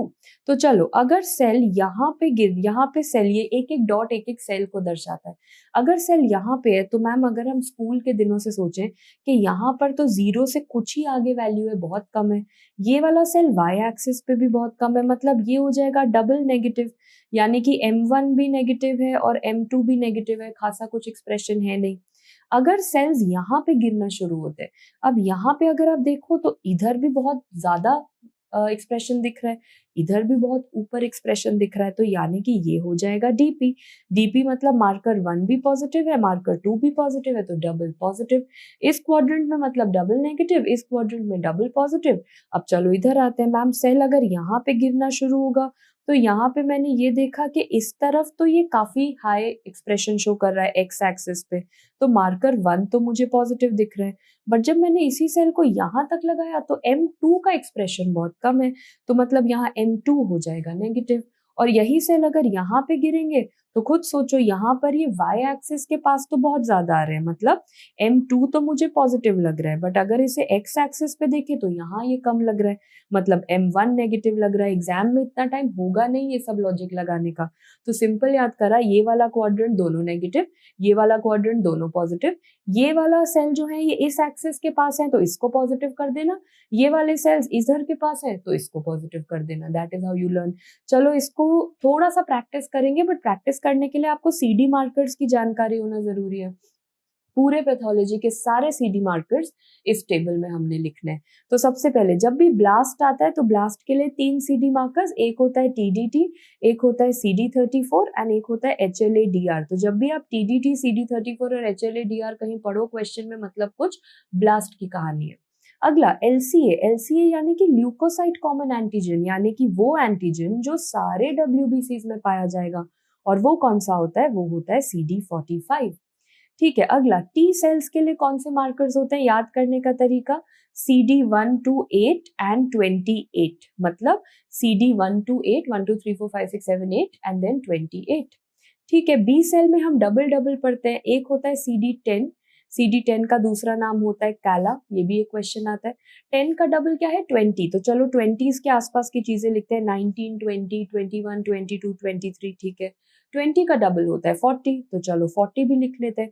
40 का डबल होता है 80, तो 80 लिखने की बजाय हम 79A 79B ऐसे दो कम लिख के उसको हम लिख लेंगे। तो याद रखो, 10 का डबल हो गया 20 का डबल हो गया 40 के बाद 80 के आसपास जो मिलेगा वो लिखोगे। उसके अंदर जो आप पढ़ते हो, पैन बी सेल मार्कर कौन सा होता है, वो होता है CD19, और पैन टी सेल मार्कर कौन सा होता है, वो होता है CD3।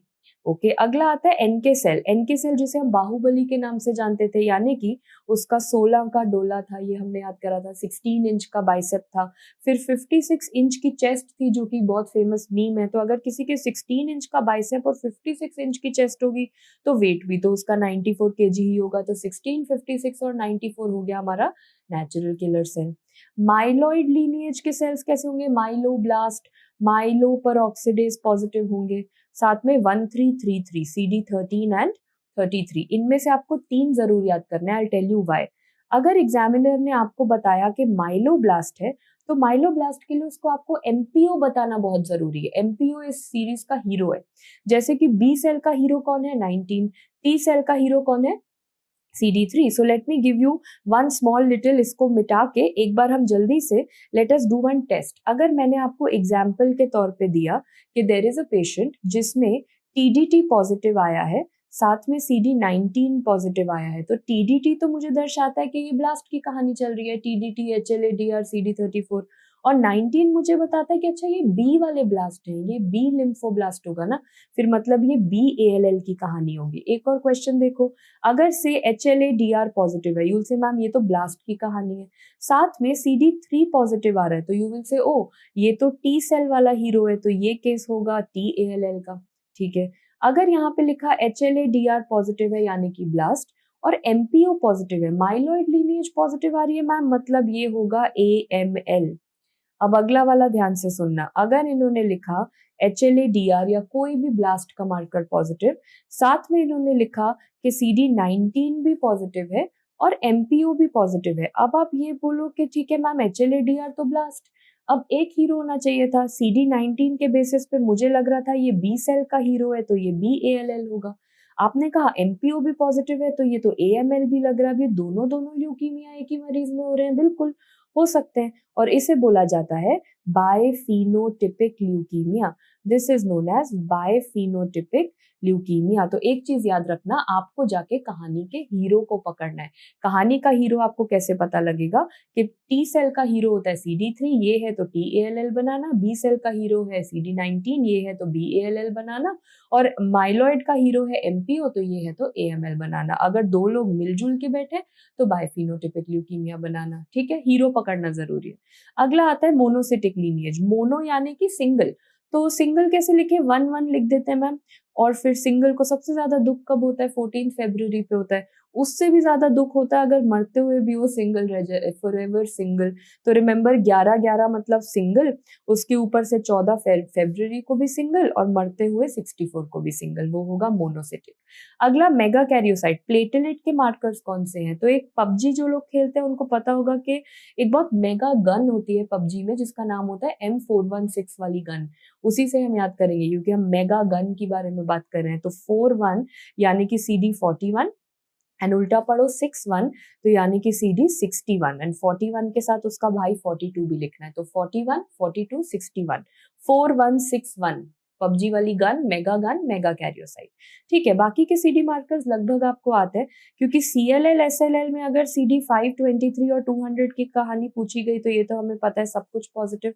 मार्जिनल जोन में पूछी गई तो मार्जिन को इग्नोर करना है, मतलब ये तीनों मार्कर्स इसके अंदर नेगेटिव। और मैंटल सेल की कहानी पूछी गई तो उसके अंदर सिर्फ CD5 पॉजिटिव, बाकी सारे हो जाएंगे नेगेटिव। अनीमियाज में आप पढ़ते थे PNH, पेरोक्सिस्मल नॉक्टर्नल हीमोग्लोबिन यूरिया, जिसके अंदर CD55 और CD59 नहीं मिलता था। आई होप ये याद है। अभी अभी आपने पढ़ा प्लाज्मा सेल की कहानी, तो नॉर्मल प्लाज्मा सेल अच्छा बच्चा जो अपने पेरेंट्स को भी याद करेगा, मतलब कि जो पहले कॉमन वाले एंटीजन को याद करेगा CD45, बी सेल वाले पेरेंट को भी याद करेगा 19, साथ में अपना भी काम करेगा 38 एंड 138। बट कैंसर वाला प्लाज्मा सेल अच्छा बच्चा नहीं है, वो ये सब पॉजिटिव नहीं करेगा, वो सिर्फ दो चीजों के लिए सिर्फ अपना सोचेगा, सिर्फ 38 और 138 को पॉजिटिव रखेगा, बाकी अपने पेरेंट्स को वो भूल जाएगा। These are all the CD markers that you have to know. So I want to give you a very quick test, one test, and ज्यादा examples अगर आप पढ़ना चाहते हो तो प्लीज मेन वीडियोस में ये देखना। रैपिड रिवीजन में मैंने एक ही एग्जाम्पल रखा है ताकि प्रैक्टिस हो जाए। तो सबसे पहले जाके एक्स और वाई एक्सिस को देख लो, यहाँ लिखा है CD5, यहाँ लिखा है CD23 और ज्यादातर सेल्स कहाँ प्रेजेंट है, डबल पॉजिटिव क्वाड्रेंट में, मतलब 5 पॉजिटिव है, 23 पॉजिटिव है। अगला अगर हम देखें ये CD5 और ये CD200, ये भी सारे सेल्स जो है वो इस क्वाड्रेंट में है, यानी कि डबल पॉजिटिव। 5 पॉजिटिव है, ये तो मुझे पहले से भी पता था। 200 भी पॉजिटिव हो गया डबल पॉजिटिव में। तो अब मुझे बताओ अगर 5 भी पॉजिटिव, 23 भी पॉजिटिव और 200 भी पॉजिटिव, मैम सब कुछ पॉजिटिव होगा, तो आंसर बन जाएगा CLL या SLL। That is how you figure it out. So अभी तक के रिवीजन के लिए याद रखना, फ्लो साइटोमेट्री के लिए ब्लू लाइट यूज करी जाती है 488 नैनोमीटर्स। प्रिंसिपल है हाइड्रोडायनामिक फोकसिंग। ग्रीन कलर की डाई का नाम है FITC। फॉरवर्ड स्कैटर आपको साइज ऑफ द सेल बताता है, साइड स्कैटर आपको कॉम्प्लेक्सिटी बताता है। दो टाइप के ग्राफ आते हैं, एक होता है हिस्टोग्राम और एक होता है डॉट प्लॉट एनालिसिस। उसके बाद आपको याद करना है पूरा CD मार्कर का टेबल। 3 हीरो जरूर याद रखना, T सेल का हीरो CD3, B सेल का हीरो CD19 और माइलॉइड का हीरो MPO। पूरा WBC चैप्टर अब आपका खत्म हो गया है। Now you can go ahead and in half an hour finish off the platelet chapter.